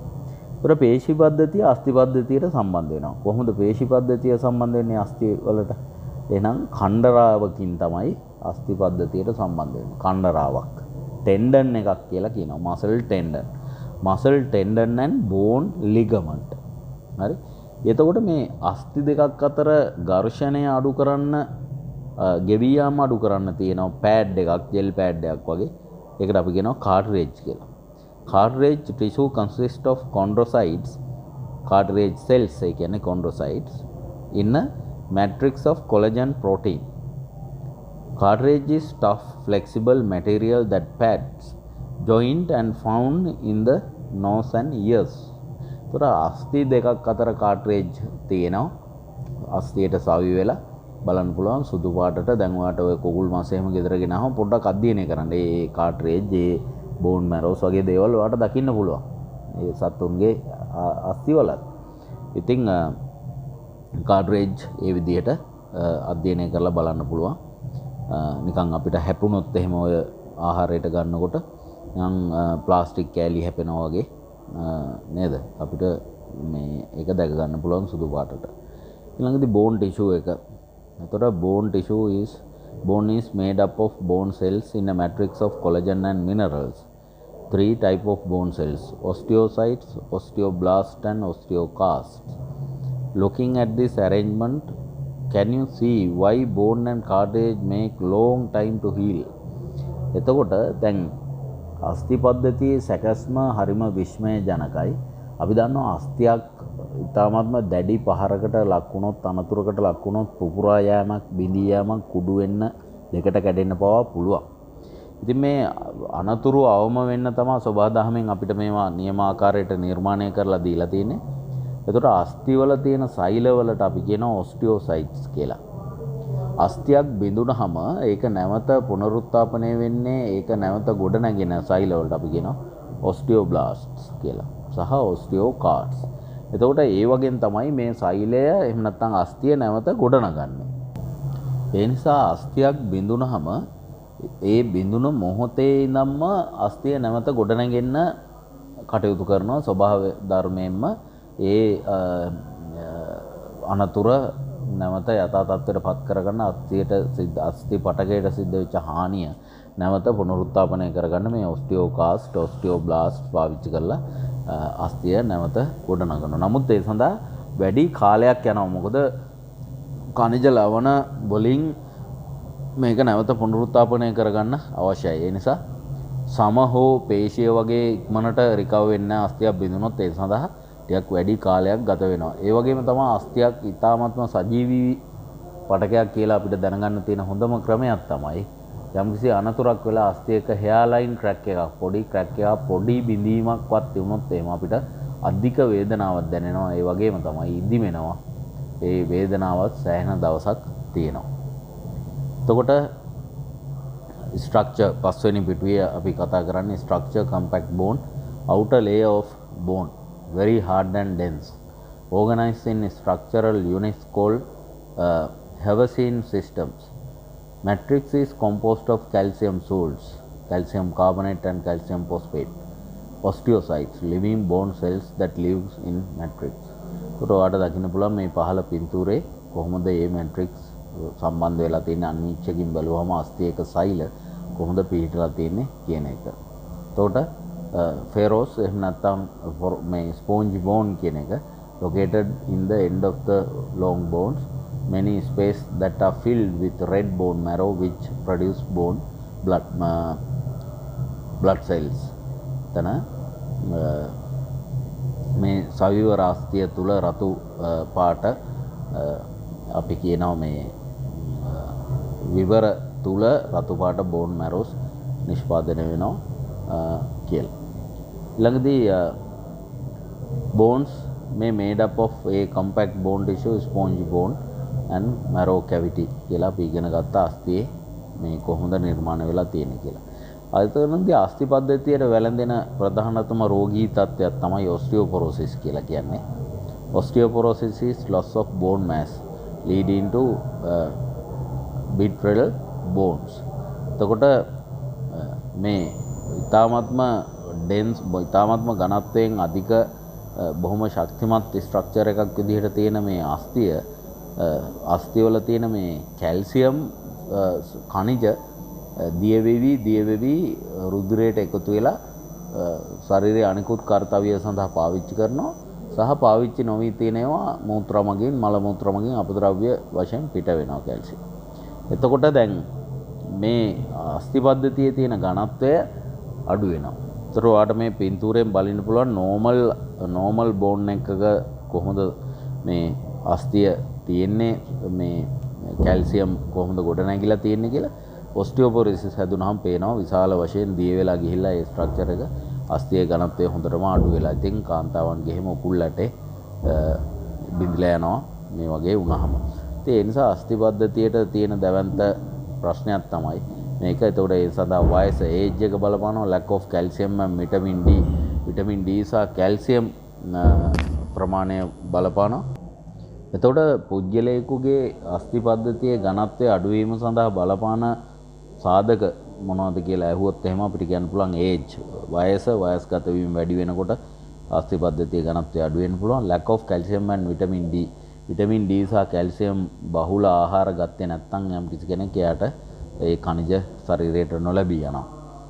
එතකොට sedentary lifestyle කිසිම වැඩපලක් කරන්නේ නැතුව එක තැනක ජීවත් වෙන්න පටන් ගත්තාම ශරීරයේ අස්ති පද්ධතියේ ශක්තිය ගොඩක් අඩු වෙලා යනවා. ඒ නිසා තමයි ශක්ති වර්ධන ව්‍යායාම කරන්න කියලා අපි හැමෝටම කියන්නේ. multiple pregnancies ඒ කියන්නේ දැන් කාන්තාවන්ගේ දරු ප්‍රසූතියේදී අපි දන්නවා අම්මගේ ඇඟේ අස්ති පද්ධතියේ තියෙන කැල්සියම් ටිකෙන් තමයි අපිව නිර්මාණය වෙන්නේ. අපේ යටකටු පද්ධතිය කුඩා දරුවෙක් අත දරුවෙක් විදිහට ගර්භාෂය තුල ඉන්නකොට අම්මගේ කැල්සියම් ටික තමයි දිය වෙලා ඇවිල්ලා බ්ලඩ් එකෙන් ඇවිල්ලා පෙකෙන වේලා හරහා ඇවිල්ලා අස්ති පද්ධතිය ගොඩ නැගෙන්නේ. ඒ නිසා අම්මලා දරු ප්‍රසූතිය දෙක දිගට කරගෙන යනකොට අස්ති පද්ධතියේ ඝනත්වය අඩු වෙනවා. නමුත් අපි දන්නවා ශ්‍රී ලංකාවේ නම් ඉස්සර දැනට පරම්පරා දෙක තුනකට කලින් අම්මා කෙනෙකුට ළමයි 10 12 දෙනෙක් 15ක් 20ක් විතර හිටියා. නමුත් ඒගොල්ලන්ට එහෙම ඔස්ටියෝපොරොසිස් තත්ත්වයක් තිබුණේ නැහැ. මොකද ඒගොල්ලෝ බොහොම පෝෂ්‍යදායී ආහාර පාන ගත්තා. බොහොම ශරීරය මහන්සි කරලා වැඩ කරා. ඉතින් ඒ නිසා ඒගොල්ලන්ට එහෙම ප්‍රශ්න ආවේ නැහැ. නමුත් නූතනයේදී අපිට වාසවිස ආහාරයට ගැනීම, අපි හොඳ පෝෂ්‍යදායී ආහාර ගන්න, ව්‍යායාම කරන්නේ, තාක්ෂණයේ දියුණුවත් එක්ක එක තැනට වෙලා ඉන්නවා. ඉතින් අස්ති පද්ධතියේ ඝනත්වය ගොඩක් අඩු වෙනවා. ඒ වගේම තමයි පීරියඩ්ස් කාන්තාවන්ට මෙන්සස් හැදෙනවා, පීරියඩ්ස් හැදෙනවා. එතකොට මාස්පතා කැල්සියම් සෑහෙන ප්‍රමාණයක් ඇඟෙන් එළියට යනවා. ඉතින් ඒ නිසා කාන්තාව පුරුෂයාට සාපේක්ෂව වැඩිපුර කැල්සියම් ආහාරයට ගන්න ඕනේ. ඊළඟදී මෙනෝපෝස් කාන්තාවකට ආර්තවහරණය සිද්ධ වෙනවා. ගොඩක් වෙලාවට වයස අවුරුදු 45න් පස්සේ. එතකොට ආර්තවහරණය සිද්ධ වුණොත් එහෙම එයාට කැල්සියම් මේ හෝමෝන වෙනස්කම් එක්ක අස්ති පද්ධතියේ ඝනත්වය අඩු වෙන්න පුළුවන්. ඇල්කොහොල් පාවිච්චි කරනකොට අස්ති පද්ධතියේ ඝනත්වය අඩු වෙන්න පුළුවන්. ඒ වගේම smoking also contribute to osteoporosis කියලා හොයාගෙන තියෙනවා. ධූම්පානයත් අස්තීන්ගේ ඝනත්වය අඩු වීම සඳහා බලපානවා කියලා. ඒතර අස්ති පද්ධතිය ආරක්ෂාව සහ වර්ධනය සඳහා කරන්න තියෙන හොඳම සහ ලේසිම දේ තමයි හොඳට කැල්සියම් khනිජ ලවණ කැල්සියම් පොටෑසියම් ෆොස්ෆරස් වගේ khනිජ ලවණ බහුල වශයෙන් ආහාරයට එකතු කර ගැනීම. හාල් මැස්සෝ මුහුදු මාළු එතකොට ඔය කොළ මැල්ලුම් ಜಾති ඒ වගේ අපිට ඒවා ලබා ගන්න පුළුවන්. සහ කැල්සියම් අපිට ඌනතාවයක් තියෙනවා නම් අපිට වෛද්‍ය උපදෙස් මත khනිජ ලවණ වෙනම සප්ලිමන්ට් එකක් විදිහට පාවිච්චි කරන්නත් පුළුවන්. ඊට අමතරව විශේෂයෙන්ම බර එසවීමේ ව්‍යායාමය කියන්නේ ස්ට්‍රෙන්ත් ට්‍රේනින් එක්සර්සයිසස් කරන්න ඕන ශක්තිමත් භාවය වර්ධනය කරගන්න. ඔයා කොච්චර විටමින් D සහ කැල්සියම් ෆොස්ෆරස් පොටෑසියම් තියෙන ආහාර ගත්තත් වැඩක් නැහැ. විටමින් D, විටමින් C සහ අනිකුත් විටමින් වර්ගත් ශරීරයට ප්‍රමාණවත් තරම් ගත්තේ නැත්නම් ප්‍රෝටීන් සහිත ආහාර ගත්තේ නැත්නම් අස්ථි පද්ධතිය ශක්තිමත් වෙන්නේ නැහැ. ඒ වගේම තමයි ඒවා කොච්චර ගත්තත් ශක්ති වර්ධන ව්‍යායාම කරේ නැත්නම් ඒත් අස්ථි පද්ධතියේ ශක්තියෙන් වර්ධනය වෙන්නේ නැහැ. ඒ නිසා අනිවාර්යයෙන්ම weight training exercises, resistance training exercises එහෙම නැත්නම් body building කරන්න ඕනේ. එහෙනම් අපිට හිතා ගන්න පුළුවන් body building අවුරුදු ගාණක් එක දිගට body building කාය වර්ධන ව්‍යායාම කරන කෙනෙකුගේ ශරීරයේ අස්ථි පද්ධතිය මොන තරම් ශක්තිමත් භාවයකින් ඇද්ද කියලා ඔයාලට හිතා ගන්න පුළුවන්. හොඳයි එහෙනම් ඒකත් එක්ක අපි අස්ථි පද්ධතිය ගැන කතා කරපු තොරතුරු ටික එතනින් අවසන් කරනවා. ඊට පස්සේ බලමු මාංශ පේශී පද්ධතිය පිළිබඳව. අපේ මේ සහතික පත්‍ර පාඨමාලාව මේ Certificate of Fitness and Bodybuilding Instructor program එකේ certification program එකේදී මාංශ පේශී පද්ධතිය ගැන අධ්‍යයනයේදී මතක තියාගන්න ඕන ප්‍රධාන කරුණු ටික මෙන්න මේ ටික බලන්න. දැන් ඔයාගේ පස්වෙනි පිටුවේ තියෙනවා ටියුට් එකේ අවසාන හරියේ human muscle system, the muscles of the human body that works, the skeletal system that are under voluntary control and that are concerned with movement, posture and balance. Broadly considered, human muscles, like the muscles of all vertebrates, is often divided into straight muscles or the skeletal muscles, smooth muscles and the cardiac muscles. එතකොට මනුස්ස ශරීරයේ පේශී පද්ධතිය ගත්තාම ඔයා පළවෙනිට මතක තියාගන්න ඕන දේ තමයි මාංශ පේශී සෛල වර්ග තුනක් තියෙනවා. මොනවද මේ ප්‍රධාන මාංශ පේශී සෛල වර්ග තුන? පළවෙනි එක තමයි අපි කියනවා ස්කෙලිටල් මසල්ස්, කංකාල පේශී. අස්ථි පද්ධතියට සම්බන්ධ වෙලා තියෙන පේශී කංකාල පේශී. කංකාල පේශී සෛල, ස්කෙලිටල් මසල් සෙල්ස්. ඔයගේ බයිසෙප්, ට්‍රයිසෙප්, චෙස්ට් කොහොම හැදිලා තියෙන්නේ කංකාල පේශී සෛල වලින්. ඊළඟට ස්මූත් මසල්ස්, සුමුදු පේශී සෛල. සුමුදු පේශී සෛල වලින් තමයි හැදිලා තියෙන්නේ අපේ මේ තොල්පටවල්, ලේනහර, බඩවැල්. මෙන්න මේ වගේ ශරීර කොටස් හැදිලා තියෙන්නේ ස්මූත් මසල්ස් වලින්. ඊළඟදී තුන්වෙනි එක කාඩියැක් මසල් සෙල්ස්. එතකොට හදවත නිර්මාණය වෙලා තියෙන්නේ හදවතේ පමණයි අපිට හොයාගන්න පුළුවන් වෙන්නේ කාඩියැක් මසල් සෙල්ස්. එතකොට හදවත් එකයිනේ මිනිස්සුෙකුට තියෙන්නේ. නම් හදවත නිර්මාණය වෙලා තියෙන්නේ කාඩියැක් මසල් සෙල්ස් වලින්. ඒක මතක තියාගන්න අවශ්‍යයි. ඊළඟදී ඔයාලට මසල් සිස්ටම් එක ඩයග්‍රෑම් එකක් ඉදිරිපත් කරලා තියෙනවා. ඒතර ප්‍රධාන වශයෙන් අපේ හිසේ සිට දෙපතුල දක්වා තියෙන සුපර්ෆිෂියල් මසල්ස් ප්‍රධාන වශයෙන්ම ෆස්ට් ලේයර් එක, සෙකන්ඩ් ලේයර් එකට අදාළ මාංශ පේශී පද්ධතියේ මසල්ස් ටිකක් ඔයා දැනගෙන ඉන්න ඕන. දැන් කාය වර්ධනය කියන එක ගත්තහම විශේෂයෙන්ම මාංශ පේශී පද්ධතිය ගැනනේ අපේ අවධානය යොමු වෙන්නේ. එතකොට මාංශ පේශීන් වල නම් ටික හරියට දැනගන්න ඕන. සාමාන්‍ය ව්‍යවහාරයේදී කියන නම වෙනයි, ඇනටමි එහෙම නැත්නම් ව්‍යවච්ඡේදමය වශයෙන් පාවිච්චි කරන නම වෙනයි. සමහර මසල්ස් තියෙනවා ඒ ඇනටමිකල් ටර්ම් එකම රිෆර් කරලා සාමාන්‍ය ව්‍යවහාරයේ මිනිස්සු භාවිතා කරන්න හදාගත්ත වචනත් තියෙනවා. නමුත් දැන් ඒකට ඔයාගේ අවධානය යොමු කරන්න කලින් මම කැමතියි මේ 6 වෙනි පිටුවේ තියෙනවා මසල් එකේ ස්ට්‍රක්චර් එක, මසල් ඇනටමි එක ඔයාලට ඉදිරිපත් කරලා මසල් එකක් කොහොමද හැදිලා තියෙන්නේ කියලා. හොඳට මතක තියාගන්න. දැන් අපි අර අස්ථි පද්ධතිය ගැන කතා කරනකොට කිව්වා පෙරිઓස්ට්‍රීමිය තියෙනවා, කම්පැක්ට් බෝන් එක තියෙනවා, ඊට පස්සේ ස්පොන්ජ් බෝන් එක තියෙනවා, ඊට පස්සේ බෝන් මැරෝස් තියෙනවා. ඒ වගේ මේ මසල් එකත් සම්පූර්ණ මස් ගොබයට අපි කියන මසල් බෙලි කියලා. මස් ගොබය, මසල් බෙලි එක. ඒතර මස් ගොබය ආවරණය වෙලා තියෙනවා සොසේජ් කවර් එකක් වගේ අවුට කවර් එකකින් කියලා ඔයාලට පේනවා. රයිට්? ඒකට අපි කියනවා පෙරිමිසියම කියලා. ඒක මේකේ නම් කරලා නැහැ. එතකොට මේ මසල් බෙලි එකක් එහෙම නැත්නම් මේ මාංශ පේශී මස් ගොබයක් තුල පිහිටලා තියෙනවා අර මසල් ෆයිබර්ස් කිහිපයක් එකතු වෙලා හැදුණු පේශී කලඹක්. අන්නේ ෆැසිකල් එකක්. ෆැසිකල් එකට ඒ තන්තු මිටියට අපි කියනවා ෆැසිකල් එකක්, තන්තු මිටියක්. ඒකට අපි කියනවා සිංහලෙන් පේශී කලඹ කියලා. ෆැසිකල් එක. එහෙමනම් ෆැසිකල් කිහිපයක එකතුවකින් තමයි මේ මසල් බෙලි එක හැදිලා තියෙන්නේ. එතකොට මේ ෆැසිකල් එක ඇතුලේ තියෙනවා පේශී සෛල. ඒකට කියනවා අපි මසල් ෆයිබර් එකක් කියලා. එතකොට එක මසල් ෆයිබර් එකක් කියලා කියන්නේ මාංශපේශී තන්තුවක්. දිගටි හැඩයක් දරන නිසා තමයි ෆයිබර් කියලා කියන්නේ. හිසකෙස් ගහක් මේ පොල් කෙන්දක් වගේ දිගට තියෙනකොට අපි කියනවා ෆයිබර් එකක් කියලා. මේ නිසා ඒ වගේ ෆයිබර්ස් මසල් ෆයිබර්ස් කිහිපයක් එකතු වෙලා තමයි මේ මේ සෙල් එක මේ මසල් ෆයිබර් එක නිර්මාණය වෙලා තියෙන්නේ. හැබැයි මසල් ෆයිබර් එක තවදුරටත් බලුවොත් එහෙම කොහොමද හැදිලා තියෙන්නේ කියලා අපිට බලන්න පුළුවන්. මේ මයෝෆිබ්‍රිල් කියලා තියෙනවා පේශී කෙඳිත්ත. නම් පේශී කෙඳිති සමූහයක් එකතු වෙලා තමයි මේ මසල් ෆයිබර් එකක් හැදෙන්නේ. මසල් ෆයිබර්ස් කිහිපයක් එකතු වෙලා තමයි ෆැසිකල් එකක් හැදෙන්නේ. ෆැසිකල් කිහිපයක් එකතු වෙලා තමයි මසල් බෙලි එකක් හැදෙන්නේ. දැන් මේ මයෝෆිබ්‍රිල් එක එහෙම නැත්නම් පේශී කෙඳිත්ත කියන එක දිහා අපි ටිකක් බැලුවොත් එහෙම පේනවා ඔයාට සාකොමිය කියලා වචනයක් තියෙනවා. සාකොමිය එක. ඒතර මේ සෙල් එකේ කොටස් කිහිපයකට බෙදිලා තියෙනවා. ඒ එක කොටසකට අපි කියනවා සාකොමිය එකක් කියලා. ඒතර මේ සාකොමියස් තමයි එකට කිට්ටු වෙන්නේ, හැකිලෙන්නේ, සංකෝචනය වෙන්නේ මාංශ පේශියක් ක්‍රියාත්මක වෙනකොට.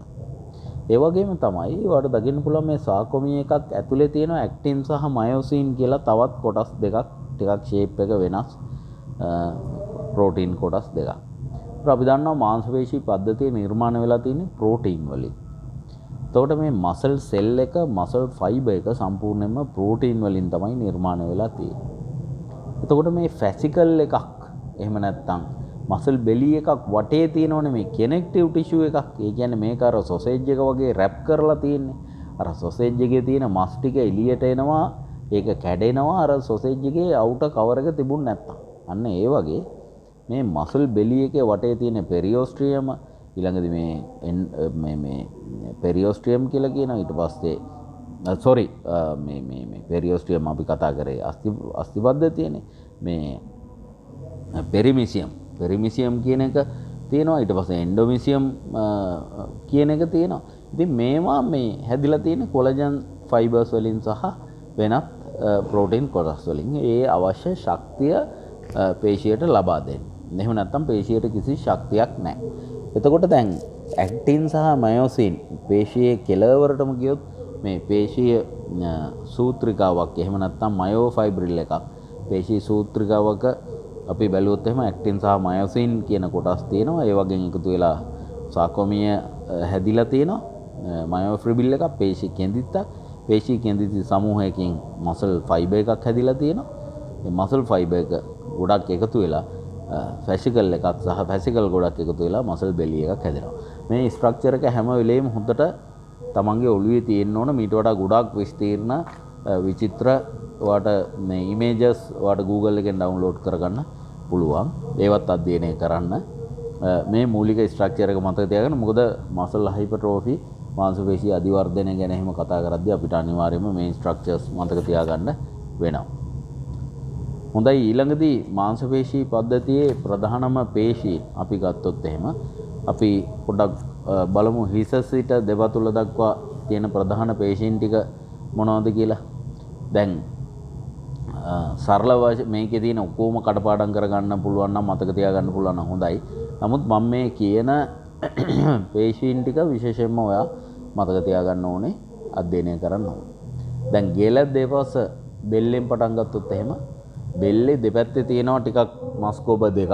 ඒවට අපි කියනවා ස්ටර්නොක්ලෙයිඩෝමැස්ටොයිඩ් මසල්ස් කියලා. ස්ටර්නොක්ලෙයිඩෝමැස්ටොයිඩ් මසල්ස් කියලා. එතකොට ස්ටර්නොක්ලෙයිඩෝමැස්ටොයිඩ් මසල් එක කියන එක ඔය වම් පැත්තේ 1 2 3 4 5 වෙනියට තියෙනවා ඒ වචනේ ස්ටර්නොක්ලෙයිඩෝමැස්ටොයිඩ්. ඔයාලට මතක තියාගන්න පුළුවන් පේශිය. ඊළඟදී බලන්න ට්‍රැපීෂස් කියලා තියෙනවා. අපේ කන් වලට යටින් නේ, අපි කන් වලට යටින් තියෙනවා උරහිස් වල පේශී ට්‍රැපීෂස්. එතකොට පිටේ අපි කියනවා අපර් ට්‍රැපීෂස් කියලා. අප්රයිට් රෝයින් එහෙම කරන්නේ අපි ට්‍රැපීෂස් වලට. ඊළඟදී අපි පිළිවෙලකට ගියොත් එහෙම මේකේ තියෙන නම් වලට අමතරව අපි දැන් බෙල්ලේ මසල් එකට කිව්වා ස්ටර්නොක්ලෙයිඩෝමැස්ටොයිඩ් කියලා. ඊට පස්සේ trapezius පිටිපස්සේ neck එකට පිටිපස්සෙන් තියෙනවා trapezius muscle එක ත්‍රිපීසියමක ආකාරයට තියෙන හින්දා තමයි trapezius කියලා කියන්නේ. ඊට පස්සේ පිටේ muscles වල ලොකු පේශියක් තියෙනවා අපි latissimus dorsi කියලා. එතකොට latissimus dorsi muscle එක දැන් body building වලදී lat spread එහෙම නැත්නම් front spread lat spread කියලා කියන්නේ මේ latissimus dorsi muscle එක විදහා දැක්වීම. එතකොට ඊට අමතරව අපේ lower back muscle එක Christmas tree කියලා කියන්නේ body building වලදී Christmas tree කියලා කියන්නේ මේ lower back muscle එක. එතකොට එතන spinal erectors muscles කියලා අපි කියනවා ඒවා තියෙනවා. ඊළඟට ඊට අමතරව මේ පිටුපස්සේ අපේ shoulder එකට පහලින් තියෙනවා teres major සහ teres minor කියලා muscle දෙකක්. ඊට අමතරව rhomboids කියලා තියෙනවා. ඒවා ටිකක් deep muscles, ඒවා superficial muscles වලට යටින් තියෙන්නේ. මොකද ඔයා හොඳට අධ්‍යයනය කරොත් ඔයාලට දැක ගන්න පුළුවන් වෙයි. මාංශ පේශි පද්ධතිය layer කිහිපයකින් තමයි ශරීරය සම්බන්ධ වෙලා තියෙන්නේ. සමහර පේශීන් අපිට පියවි ඇහැට ඒ කියන්නේ අපි බොඩි බිල්ඩර් කෙනෙකුගේ වුණත් අර ප්‍රධාන මතු පිට පේශී ටිකනේ පේන්නේ විදහා දැක්වීම වලදී. නමුත් ශරීර අභ්‍යන්තරයේ තියෙන පේශී තව ලේයර් ස්තර කිහිපයක්. ඒ මසල් thickness එක වැඩි කරන්න ඒ අදාළ මූවමන්ට් එක අපිට ලබා දෙන්න සහ මේ අවශ්‍ය හැඩය ලබා දෙන්න ගොඩක් කාර්යයන් සඳහා. එතකොට මේ teres major teres minor කියන මසල්ස් ලාවට බලන්න පුළුවන්. ඒ වගේම rhomboids කියන මසල් එක නම් පේන්නේ නැහැ. ඒක trapezius මසල් එකට යටින් පිහිටලා තියෙනවා. ඊළඟදී අපි ඉදිරිපසට આવොත් එහෙම අපි දැන් pectorals කියලා කියනවා chest muscle එකට. chest එක කියලා සාමාන්‍යයෙන් ව්‍යවහාරයේ කියන එකට අපි කියනවා pectorals කියලා. ඒකේ pectorals වල pectoralis major කියලා කියනවා. major කිව්වහම ඒක ලොකු muscle එක කියන එක අර්ථය. pectoralis major. ඊළඟදී pectoralis minor. pec minor කියලා කියනවා. එතකොට pectoralis muscle එකට යටින් බොහොම කුඩා muscle head තුනක් විදිහට පිටලා තියෙනවා. pectoralis minor muscle එක. එතකොට pectoralis minor මේ ඔයගේ ටියුට් එකේ තියෙන පින්තූරේ කොහොමවත් පේන්නේ නැත. ඊළඟදී පපු පේශී වලට පස්සේ අපිට මේ ඉල ඇට වලට සම්බන්ධ වෙලා තියෙනවා කුඩා පේශී සමූහයක්. ඒවට අපි කියනවා serratus anterior කියලා. serratus anterior muscles මේ පින්තූරෙත් පේනවා. ඒ වගේම තමයි අර මේ intercostal muscles rib cage එක ribs අතර තියෙන muscles වලට අපි කියනවා intercostal muscles කියලා. ශ්වසනය සඳහා උදව් වෙන යාන්ත්‍රික ක්‍රියාවලිය ලබා දෙන්නේ intercostal muscles වලින්. ඊළඟදී අපේ උදර ප්‍රදේශය ගත්තාම උදරයේ දැන් ඔය ගොඩක් අය කියන six pack කියලා කියනවනේ. කෑලි කෑලි ටික පේන්න තියෙන්නේ. එතකොට six pack කියලා කියන්නේ මොකක්ද? මේ muscle එකට කියන නම rectus abdominis. rectus abdominis කියන muscle එක තමයි අපි ඔය six pack කියලා කියන්නේ. එතකොට rectus abdominis කියන එක එතන නම් කරලා තියෙනවා.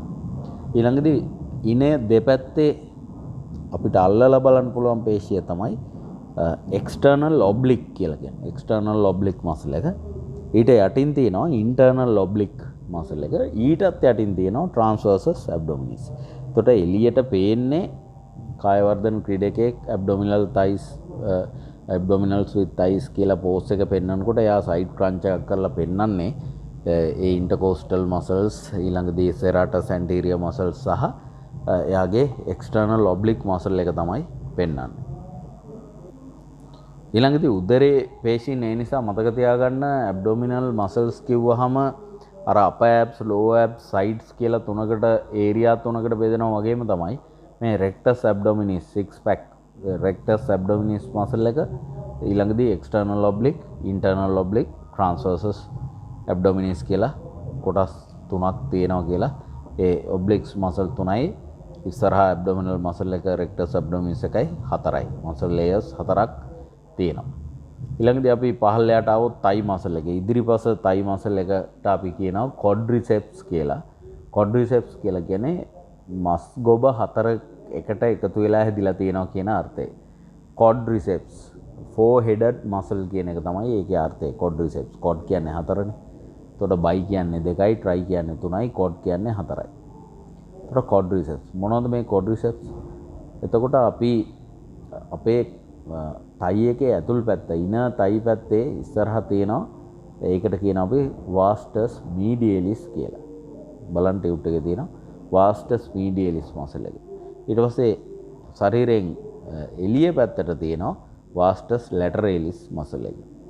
ඊළඟදී ඉදිරිපස තියෙනවා rectus femoris muscle එක. ඊළඟදී vastus intermedialis muscle එක තියෙනවා. ඒ ඔක්කොටම යටින් deep layer එකක් විදිහට. එතකොට quadriceps. ඊළඟදී පහළ ගාත්‍රාවට ගියොත් එහෙම ඔයාලට මතක තියාගන්න පුළුවන් anterior tibialis කියන muscle එක. anterior tibialis. එතකොට මේ anterior කියලා කියන්නේ ඉදිරිපසට වන්නට කියන එක. ඉදිරිපස දෙසට anterior ඉදිරිපස කියන්නේ. ඒක tibia bone එකට ඉදිරියෙන් තියෙන නිසා එයාට කියනවා අපි anterior tibialis කියලා. tibialis කියන්නේ bone එක තමයි එතන refer කරලා තියෙන්නේ.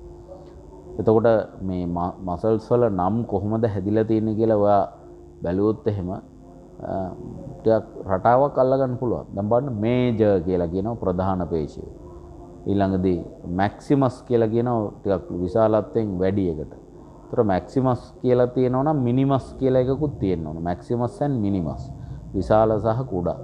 මේජර් කියලා කියනකොට මයිනර් කියලාත් තියෙනවා. Major and minor.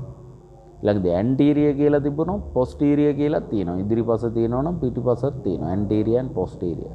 ඊළඟදී ලොන්ගස් කියලා කියනවා දිගටි කියන එකට, බ්‍රේවිස් කියලා කියනවා කෙටි කියන එකට. එහෙනම් ලොන්ගස් කියලා තිබුණොත් මසල් එක නම තව කොහේ හරි බ්‍රේවිස් කියලා තියෙනවා.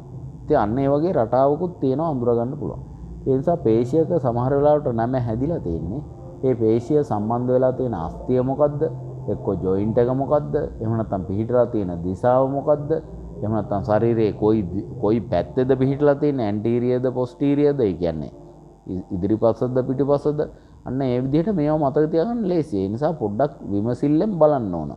මොකද මේවා අනිවාර්යෙන් කටපාඩමේ තියෙන්න ඕන මේ මසල්ස් වල නම්. එතකොට තයි මසල් එක රෙක්ට මේ vastus medialis, vastus lateralis, rectus femoris and vastus intermedialis කියන මසල්ස් හතරෙන් quadriceps හැදිලා තියෙනවා. ඊළඟදී දණියෙන් පහළ කොටසේ අපි කියව anterior tibialis කියන මසල් එක මතක තියාගන්න. ඊට පස්සේ අපි පිටිපසට එනවා. පිටිපස අපි පිටේ මසල්ස් ඉගෙන ගත්තා latissimus dorsi, trapezius, ඊළඟදී මේ spinal erectus, එහෙම නැත්නම් lower back muscles, teres major, minor, rhomboids, මේ මසල්ස් පිටේ මසල්ස්. ඊට පස්සේ ඉනෙන් පහළට આવොත් එහෙම අපිට හම්බ වෙනවා විශාලතම පේශිය ශරීරේ තට්ටම් දෙක නේද? buttocks කියලා කියන්නේ අපි buttocks. ඒවට අපි කියනවා gluteus කියලා. gluteus maximus. බලන්න gluteus maximus වලට යටින් තියෙනවා gluteus minimus. ඊළඟදී තයි එකේ පිටිපස්සේ අපි පොදුවේ කියනවා hamstring කියලා. එතකොට hamstring ගත්තාම එතනත් පේශී තුනක එකතුවකින් හැදිලා තියෙනවා. biceps femoris. එතකොට එතන biceps femoris කියලා මසල් එකක් තියෙනවා පොඩ්ඩක් එළිය පැත්තට වෙන්න. ඊට පස්සේ ඇතුල් පැත්තට වෙන්න තියෙනවා semi tendinosus and semi membranosus කියලා මසල්ස් දෙකක්. ඊට semi tendinosus and semi membranosus and biceps femoris කියන මසල් හෙඩ් තුනෙන් තමයි මේ මසල්ස් මස් ගොබ තුනෙන් තමයි හැදිලා තියෙන්නේ hamstring. ඊට පස්සේ දණහිස් ජොයින්ට් එකෙන් පල්ලෙහාට ආවම අපිට හම්බ වෙනවා calf muscle එක. calf එකට අපි කියනවා gastrocnemius කියලා. gastrocnemius. එතකොට මේ බත් කෙන්ඩ කියලා සිංහලෙන් කියන්නේ calf එක calf muscle එක. හරි? ඊට යටින් තියෙනවා soleus කියලා muscle එකක්. පැතලි muscle එකක් soleus. එතකොට soleus එක උඩ තමයි calf muscle එක පිහිටලා තියෙන්නේ. එතකොට ඔන්න ඔය වගේ muscles ටිකක් ඔයාලට මතක තියාගන්න ඕන. chest ඊළඟදී අපි අත්වලට එන්න කලින් අපි උරහිස ගත්තොත් එහෙම shoulder කියලා කියන උරහිස් පේශියට shoulder muscle එක සාමාන්‍ය ව්‍යවහාරය. ඒතරකට අපි anatomically මොකද්ද කියන්නේ? deltoids. ඩෙල්ටාවක හැඩයට පිහිටලා තියෙන හින්දා තමයි deltoids කියලා කියන්නේ. එතකොට මේක මස් ගොබ තුනක එකතුවකින් පිහිටලා තියෙනවා. front deltoid. එහෙම නැත්නම් ඒකට අපි කියනවා anterior deltoid කියලා. ඊළඟදී middle deltoid. මැද තියෙන මස් ගොබේට අපි කියනවා මේ middle deltoid කියලා. ඊළඟදී පිටිපස්සට වෙන්න තියෙන muscle head එකට අපි කියනවා rear deltoid. එහෙම නැත්නම් posterior deltoid කියලා. එහෙනම් anterior, middle and posterior කියන head තුනෙන් තමයි deltoid muscle එක උරස් පේශිය හැදිලා තියෙන්නේ. පුරුෂයෙකුගේ බොහොම ආකර්ශනීය කඩවසම් පෙනුමක් ගන්න හොඳ ශරීරයට හැඩයක් ගන්න පුළුවන් මේ පේශිය හොඳට වර්ධනය කරාම. ඉතින් ඩෙල්ටොයිඩ් මසල් එක බොහොම ආකර්ශනීයයි පුරුෂයෙකුගේ ශරීරයේ විශේෂයෙන්. එතකොට ඊට පස්සේ අත්වලට આવොත් එහෙම අතේ අපේ බොහොම ජනප්‍රිය මසල් එක මොකද්ද? බයිසෙප්ස්. two headed muscle කියන එකනේ බයිසෙප්ස්. ඊට පස්සේ බයිසෙප්ස් බ්‍රැකියයි කියලා තමයි ඒකට සාමාන්‍යයෙන් අපි කියන්නේ බයිසෙප්ස් බ්‍රැකියයි. ඊට පස්සේ බයිසෙප් මසල් එකට යටින් තියෙනවා බ්‍රැකියලිස් කියලා මසල් එකක්. බ්‍රැකියලිස්. ඊළඟදී අතේ පිටිපස්සේ කොටසට ගියොත් එහෙම ඒකත් ජනප්‍රියයි. අපි බොහොම ට්‍රයිසෙප් මසල් එක. ඊට පස්සේ අපි දැනට ඔයාලට මතක තියාගන්න පුළුවන් මේ සර්ටිෆිකේට් කෝස් එකේදී එල්බෝ එකත් රිස්ට් එකත් අතර මේ රිස්ට් එකේ ෆ්ලෙක්ෂන් එක එහෙම නැත්නම් නැවීම අත රිස්ට් එක නමන්න උදව් වෙන ඒවට අපි කියනවා එල්බෝ ෆ්ලෙක්ෂන් මේ රිස්ට් එකේ ෆ්ලෙක්ස් ෆෝරාම් ෆ්ලෙක්සර් මසල්ස් කියලා ෆෝරාම් ෆ්ලෙක්සර් මසල්ස් කියලා අනිත් ඒවා ෆෝරාම් එක්ස්ටෙන්සර්ස්. දැන් බලන්න මේ ඩයග්‍රෑම් එකේ තියෙනවා ඔයාගේ පින්තූරේ එක්ස්ටෙන්සර් ඩිජිටෝරියම් කියලා. එහෙනම් ඒක එක්ස්ටෙන්සර් මසල් එකක්. එක්ස්ටෙන්සර් කාපි අල්නේරිස් කියලා මසල් එකක් තියෙනවා. ෆෝරාම් එක්ස්ටෙන්සර් මසල් එකක්. එතකොට ෆ්ලෙක්සර් මසල්ස් ගත්තොත් එහෙනම් ෆ්ලෙක්සර් කාපි රේඩියලිස්. එතකොට බලන්න මේ ෆ්ලෙක්සර් කියන වචනේම එතන තියෙනවා. ෆ්ලෙක්සර් කාපි රේඩියලිස්. බ්‍රැකියෝ රේඩියාලිස්. ඊළඟදී පැල්මේරිස් ලොංගස්. මෙන්න මේ වගේ නම් වලින් තමයි මේ ෆෝරාම් මසල්ස් නම් වෙන්නේ. ඉතින් ඔයාලට පුළුවන්කමක් තියෙනවා නම් ඒවත් මතක තියාගන්න. නමුත් forearm flexors and forearm extensors කියලා අනිවාර්යයෙන්ම මතක තියාගන්න ඕනේ. එහෙම නැත්නම් wrist flexors and wrist extensors කියලා මතක තියාගන්න ඕනේ. හොඳයි. මාංශපේශී පද්ධතිය පිළිබඳ අපි ඒ විදිහේ මතකයක් තියාගත්තාම ප්‍රමාණවත් වෙනවා. ඊළඟදී අපි අපේ anatomy පාඩමේ ඊළඟදී කතා කරන්නේ blood circulation system එක ගැන. තොර බ්ලඩ් සර්කියුලේෂන් සිස්ටම් එකේදී අපි සරලව කතා කරේ ඉගෙන ගත්තේ මොකද්ද? ශරීරයේ ගොඩනැගිලා තියෙන සියලුම පටක සහ සෛලවලට පෝෂ්‍ය පදාර්ථ සහ ඔක්සිජන් අවශ්‍යයි. මේ අවශ්‍ය කරන ඔක්සිජන් සහ පෝෂ්‍ය පදාර්ථ පරිවහනය කරන්නේ රුධිර සංසරණ පද්ධතියෙන්. රුධිර සංසරණ පද්ධතියේ මූලිකම වෙන්නේ හදවත සහ ලේනහර පද්ධතිය. ඒතර හදවත කිව්වහම හදවත කාඩියක් මසල් සෙල්ස් වලින් ගොඩ නැගිලා තියෙනවා. ලේනහර සුමුදු පේශී සෛල වලින් ගොඩ නැගිලා තියෙනවා. මේ ලේනහර නැවත ප්‍රධාන කොටස් කිහිපයකට බෙදෙනවා. ඒවා තමයි දැන් අපි දන්නවා හදවතින් රුධිරය එළියට අරන් යන ප්‍රධානතම ලේනහරයට අපි කියනවා සංස්ථානික මහා ධමනිය කියලා. ඉංග්‍රීසි වලින් අපි කියනවා ඒකට ඇෝටා කියලා. ඇෝටා. හරි සංස්ථානික මහා ධමනිය. එතකොට සංස්ථානික මහා ධමනියෙන් පටන් ගත්තාම ඊට පස්සේ ධමනි වලට යනවා. ඊට පස්සේ ධමනිකා වලට ඇවිල්ලා කේශනාලිකා බවට පත් වෙනවා. ඒතර කේශනාලිකා නැවත පටන් ගන්නවා මේ අනුශිරා වලට හැරෙනවා. ඊට පස්සේ අනුශිරා ශිරා බවට පත් වෙලා අපර මහා ශිරාව සහ අදර මහා ශිරාව කියන මේ పూర్ව මහා ශිරාව සහ අදර මහා ශිරාව කියන ශිරා දෙකෙන් අපිට හදවතට මේ අපිරිසිදු රුධිරය කියලා නම් වෙන. එහෙම නැත්නම් මේ ඔක්සිජන් ඝනත්වය අඩු, කාබන් ඩයොක්සයිඩ් ඝනත්වය වැඩි රුධිරය හදවතට නැවත අරන් එනවා ශිරාමගින්. එහෙනම් හදවතින් පටක කරා, සෛල කරා හදවතින් පිරිසිදු රුධිරය එහෙම නැත්නම් ඔක්සිජන් වැඩි වශයෙන් අන්තර්ගත ඔක්සිජන් සාන්ද්‍රණය වැඩි රුධිරය පිරිසිදු රුධිරය විදිහට අපි අඳුර ගන්නවා. ඒ රුධිරය හදවතින් සෛල කරා අරන් යන්නේ ධමනී වලින්. එහෙම නැත්නම් ඒවට අපි කියනවා ආටරීස් කියලා. එතකොට සෛලවල විවිධ රසායනික ක්‍රියාකාරකම්, ජෛව රසායනික ක්‍රියාකාරකම් වලින් නිෂ්පාදනය වෙන අපද්‍රව්‍ය, කාබන් ඩයොක්සයිඩ්, ලැක්ටික් ඇසිඩ් වගේ දේවල් නැවත පිරිපහදු කිරීම සඳහා හදවතට රැගෙන එන්නේ. ඒවට අපි කියනවා ශිරා කියලා, වේන්ස් කියලා කියනවා. එතකොට ඒක මතක තියෙන්න අවශ්‍යයි. ඊළඟදී මේ ලේ නහර වලින් කිහිපයක් ඔයාලට මතක තියාගන්න පුළුවන් නම් හොඳයි. ඒවා විශේෂයෙන්ම ආටරීස් ඇන් වේන්ස් වශයෙන් වෙන වෙනම මතක තියාගන්න පුළුවන් නම් හොඳයි. දැන් බලන්න මේ වාගේ ටියුට් එකේ 7 වෙනි පිටුවේ ඉදිරිපත් කරලා තියෙන ඩයග්‍රෑම් එක ඔයාලට ඉන්ටර්නෙට් එකෙන් ගන්න පුළුවන්. කොමන් කරෝටිඩ් ආටරි කියලා නම් කරලා තියෙනවා. බලන්න ගෙල ප්‍රදේශයේ බෙල්ලේ දෙපැත්තේ තියෙනවා කොමන් කරෝටිඩ් ආටරි කියන එක. ඒතර අපි ඔය කරෝටිඩ් ඇඟිලි දෙකක් මේ අපේ බෙල්ලේ පැත්තට ඔය ලේනහරේ අපිට අල්ලගන්න පුළුවන් නම් අපිට හෘද ස්පන්දනය බලන්න පුළුවන්. මොකද හදවතට බොහෝම කිට්ටුවෙන් තියෙන්නේ මොලේට සම්පූර්ණයෙන්ම රුධිරය ලබා දෙන්නේ මේ කරෝටිඩ් කොමන් කරෝටිඩ් ආටරි එක හරහා. ඉතින් කොමන් කරෝටිඩ් ආටරි එක ඔයා අල්ලලා බලන්න. ඔයාගේ මේ උගුරේ පැත්තකින් ඔයාට නෙක් මසල්ස් අතරින් හොයාගන්න පුළුවන්. ඔයාට විශේෂයෙන්ම කරෝටිඩ් ආටරි එක ඔයාගේ දකුණු අත අරගෙන ඔයාගේ මේ උගුරු දණ්ඩ තියෙනවනේ, උගුරු දණ්ඩට පොඩ්ඩක් උඩින් මේ මසල්ස් වලට අතරින් හිමීට තෙරපීමක් ඇති කරලා බලන්න. ඔයාට මේ නිශ්ශබ්දව බලන්න ඔයාට හද ස්පන්දනය දැනෙනවද කියලා. එහෙනම් ඔයාට පුළුවන් හොයාගන්න කොමන් කරෝටිඩ් ආටරි එක. ඊළඟදී සබ් කැල්වේනියන් ආටරි බලන්න. දැන් කැල්වේනියන් ක්ලැවිකල් කියලා බෝන් එකක් තියෙනවනේ නේද? අපි කිව්වේ කොලර් බෝන් එක කියලා. එහෙනම් මේ කොලර් බෝන් එකත් එක්කම ඊට යටින් යන ප්‍රධාන වෙසල් එකක් තමයි මේ සබ් කැල්වේනියන් ආටරි කියන්නේ. ඒකත් ඉතින් ඔයාලට මතක තියාගන්න ලේසියි. ඊළඟදී ඔක්සිලරි ආටරි කියලා තියෙනවා. මේ උරහිස ඇතුළට වෙන්න තියෙනවා ප්‍රධානම ලේනහරයක්. ඊළඟදී බලන්න සුපීරියර් වෙන කේවා කියලා තියෙනවා.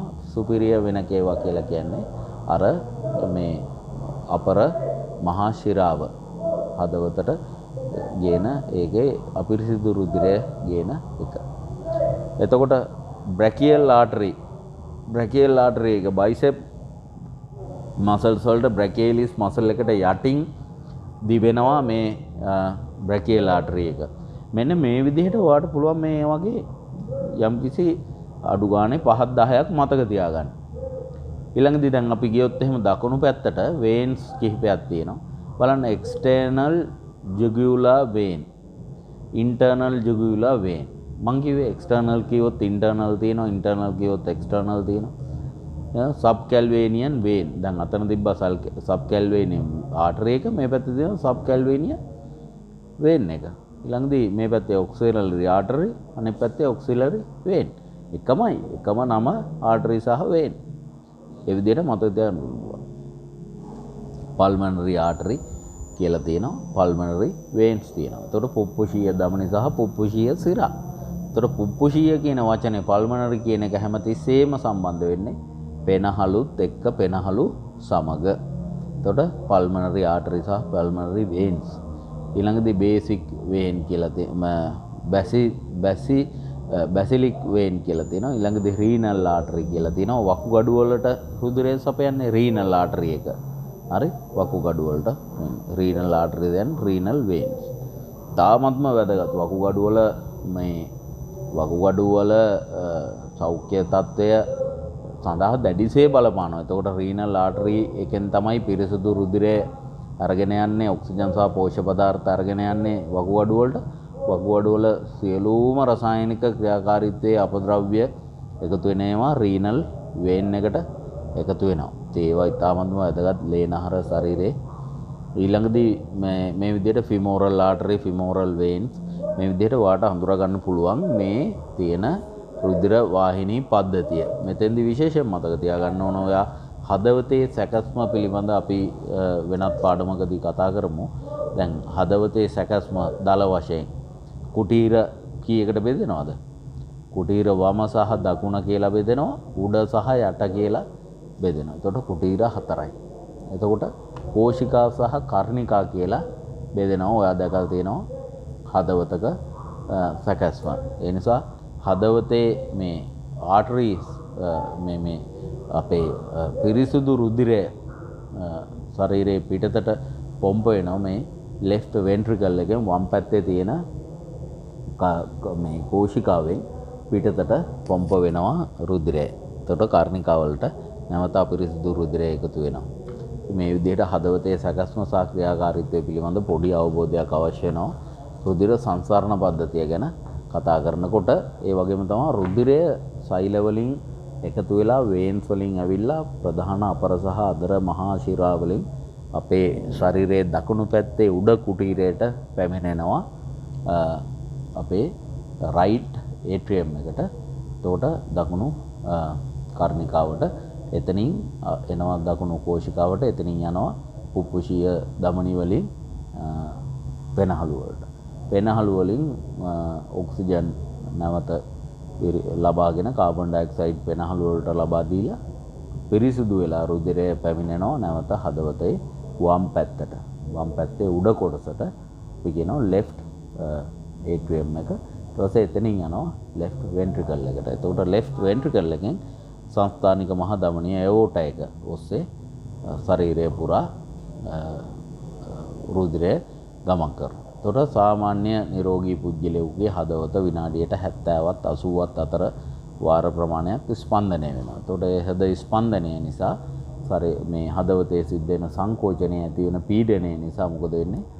පෙනහළු වලට සහ ශරීරයේ අනිකුත් සෛල කරා රුධිරය ගමන් කරනවා. එතකොට ඒක විස්තර කරලා තිනවා ටියුට් එකේ. Main features of the human circulatory system: a liquid blood to transport nutrient, waste, oxygen and carbon dioxide and hormones. 2 pumps, one to pump deoxygenated blood to the lungs and the other one pump to the oxygenated blood to all other organs of the body. ඒක තමයි මම විස්තර කරේ. A system of blood vessels to distribute blood throughout the body. Specialized organs for exchange materials between the blood and the external environment. For example, organs like the lungs and intestines that did add materials to the blood, and organs like lungs and kidneys that removes material from the blood and deposit them back in the external environment. එතකොට දැන් මේ ශරීරයේ සමහර පටක වලින් රුධිරයට දේවල් ලබා ගන්නවා. සමහර අවස්ථාවලදී රුධිරයේ තියෙන දෙයක් ඒ පටකයට ලබා ගන්නවා. මේ එක්ස්චේන්ජ් එක සිද්ධ වෙනවා. The heart and pulmonary system. The heart is located roughly in the center of the chest cavity. It is covered by a protective membrane, the pericardium. ඒකට pericardium කියන එකෙන් ආවරණය වෙලා තියෙනවා. ඊට වටේට තියෙනවා fat pad එකක්. essential fatty acid වලින් cushion එකක් ඇතුලේ තියෙනවා වගේ ලස්සනට තියෙනවා. Deoxygenated blood from the body enters the right atrium. ඊළඟදී it follows through the tricuspid valve into the right ventricle. The term tricuspid refers to the 3 flaps of tissues that make up the valve. එතකොට අපේ වම් පැත්තේ කර්ණිකාවට පැමිණෙන මේ අපිරිසිදු රුධිරය ත්‍රිතුණ්ඩ කපාටය ඔස්සේ යනවා right ventricle එකට.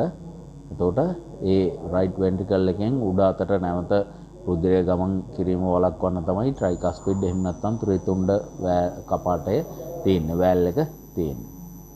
So the contraction of the ventricle then closes the tricuspid valve and forces open the pulmonary valve. එතකොට අර tricuspid valve එක ඇරිලා උඩ තිබුණ රුධිරය පල්ලෙහා කුටීරයට ගියාම ඒක ආයේ වැහෙනවා.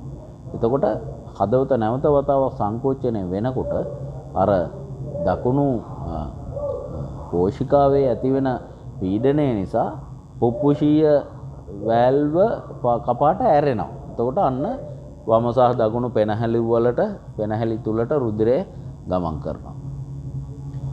එතකොට මේ process එකට අපි කියනවා blood circulatory system. ඊට පස්සේ නැවත ගර්ත වලින් පරිපහදු වෙලා ඔක්සිජන් සහිත රුධිරය වම් පැත්තේ කර්ණිකාවට ඇවිල්ලා මේ ඊට පස්සේ එතනින් නැවත මේ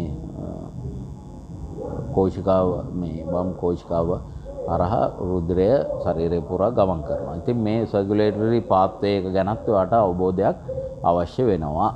ඉතින් මේ දුර ඔයාට ගොඩක් වීඩියෝස් ඇනිමේෂන්ස් එහෙම ගොඩක් බලන්න පුළුවන්. ඉන්ටර්නෙට් එකේ ඕන තරම් ඒ තොරතුරු තියෙනවා. තව ඊට අමතරව උසස් පෙළ ජීව විද්‍යාව සහ කායික විද්‍යාව පොත්පත් පරිශීලනය කරොත් ඔයාට තව ගොඩාක් දැනුම තාම සරලව මේ පිළිබඳව ලබා ගන්න පුළුවන්.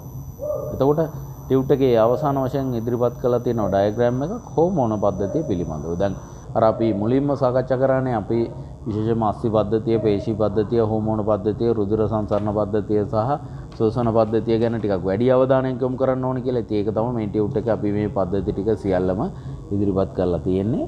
ඒතර හියුමන් හෝමෝන් සිස්ටම් එකේදී බලන්න මේ පිරිමි ගැහණු රූප දෙක මැද තියෙන මොළය හරස්කඩ, ඒකේ තියෙන හයිපෝතැලමස් කියලා. hypothalamus brain region controlling the pituitary gland.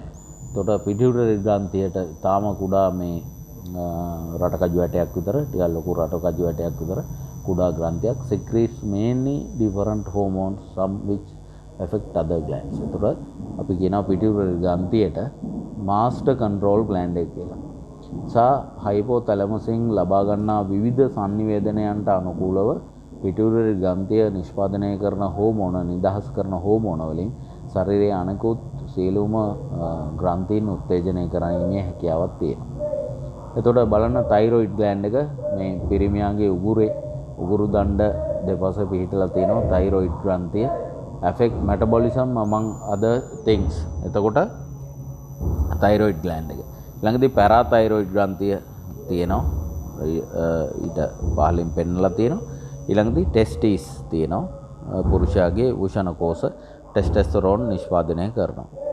එතකොට මේ පින්තූර දෙක අතර තියෙන පැන්ක්‍රියාස් කියලා මේ උදර ප්‍රදේශයේ වකුගඩු වලට සමීපව තියෙන පැන්ක්‍රියාස් කියලා. ඇත්තට මේ පැන්ක්‍රියාස් මේ තියෙන තැන එච්චරම මේක තව ටිකක් ඉහළින් තියෙන මොකද ආමාශයත් එක්ක තමයි පැන්ක්‍රියාස් තියෙන්නේ. ඒ කියන්නේ පැන්ක්‍රියාස් කියලා කියන්නේ වාගේ අග්න්‍යාශය ඉන්සුලින් කියන හෝමෝනය ස්‍රාවය කරන අග්න්‍යාශය. ඊළඟදී ඇඩ්‍රිනලින් ග්ලෑන්ඩ්ස් තියෙනවා මේ වකුගඩු සහ වකුගඩු වලට ඉහළින් තියෙනවා වෙනම පිහිටලා ත්‍රිකෝණාකාර හැඩයක ඇඩ්‍රිනලින් ග්ලෑන්ඩ්ස්. ඊළඟදී ඕවරිස් කාන්තාවන්ගේ ඕවරිස් එහෙම නැත්නම් ඩිම්බකෝෂ ඊස්ට්‍රජන් සහ ප්‍රොජෙස්ටරෝන් කියන හෝමෝන නිෂ්පාදනය කරනවා. ඉතින් ඒවත් තියෙනවා. ඒ නිසා විශේෂයෙන්ම මතක තියාගන්න ඕන hypothalamus, pituitary ග්‍රන්ථිය, thyroid ග්‍රන්ථිය, ඊට පස්සේ පහළට එද්දී අග්න්‍යාශය, ඊළඟදී තව තයිමසය කියලා තියෙනවා. ඔයාලට මතක ඇති කලින් මේ පින්තූරය එක පෙන්නලා නැහැ. ඊළඟදී තව මොළයේ අභ්‍යන්තරයේ තියෙන pineal gland කියලා. මේකත් තියෙන හෝමෝන නිෂ්පාදනය සඳහා. ඊළඟදී මේ adrenaline glands අධිවෘක්ක ග්‍රන්ථි කියලා ඔයාලට මතක ඇති. අධිවෘක්ක ග්‍රන්ථි adrenaline glands ඒවා ඊළඟදී testicles කාන්තාවන්ගේ ovaries ඩිම්බකෝෂ. ඒතර මේ අවයව ටිකත් මතක තියාගන්න ඕන. ඒකට උසස් පාඨමාලාවලදී අපි ඉගෙන ගන්නවා මොනවද හෝමෝන පද්ධතියේ තියෙන හෝමෝන, ඒ වගේම කෙරෙන කාර්යයන් මොනවද, බලපාන්නේ කොහොමද වගේ දේවල්. නමුත් මේ අවස්ථාවේදී ඔයාලට අපිට ඉදිරි පාඩම් වලදීත් මේ හෝමෝන වල ක්‍රියාකාරීත්වය අපිට අහු වෙනවා විශේෂයෙන්. ඒ අවස්ථාවේදී ඔයාලට මතක වෙයි. එතකොට විශේෂයෙන් මතක තියෙන්න ඕන මේ හෝමෝන නිෂ්පාදනය කරන ග්‍රන්ථිය කොහෙද තියෙන්නේ සහ ඒ ග්‍රන්ථිය පිහිටලා තියෙන්නේ කොහෙද මොන වගේද කින්නමන්ද කියන එක පිළිබඳව පොඩි අදහසක් තියෙන්න ඕන. ඉතින් එහෙනම් ඒකත් එක්ක අපේ මේ සර්ටිෆිකේට් ප්‍රෝග්‍රෑම් එකේ 3rd lesson එක විදිහට අපි human anatomy කොටස ඒ විදිහට අවසන් කරනවා. එහෙනම් thank you අනිත් lessons උත් study කරන්න සහ tubes study කරන්න. thank you.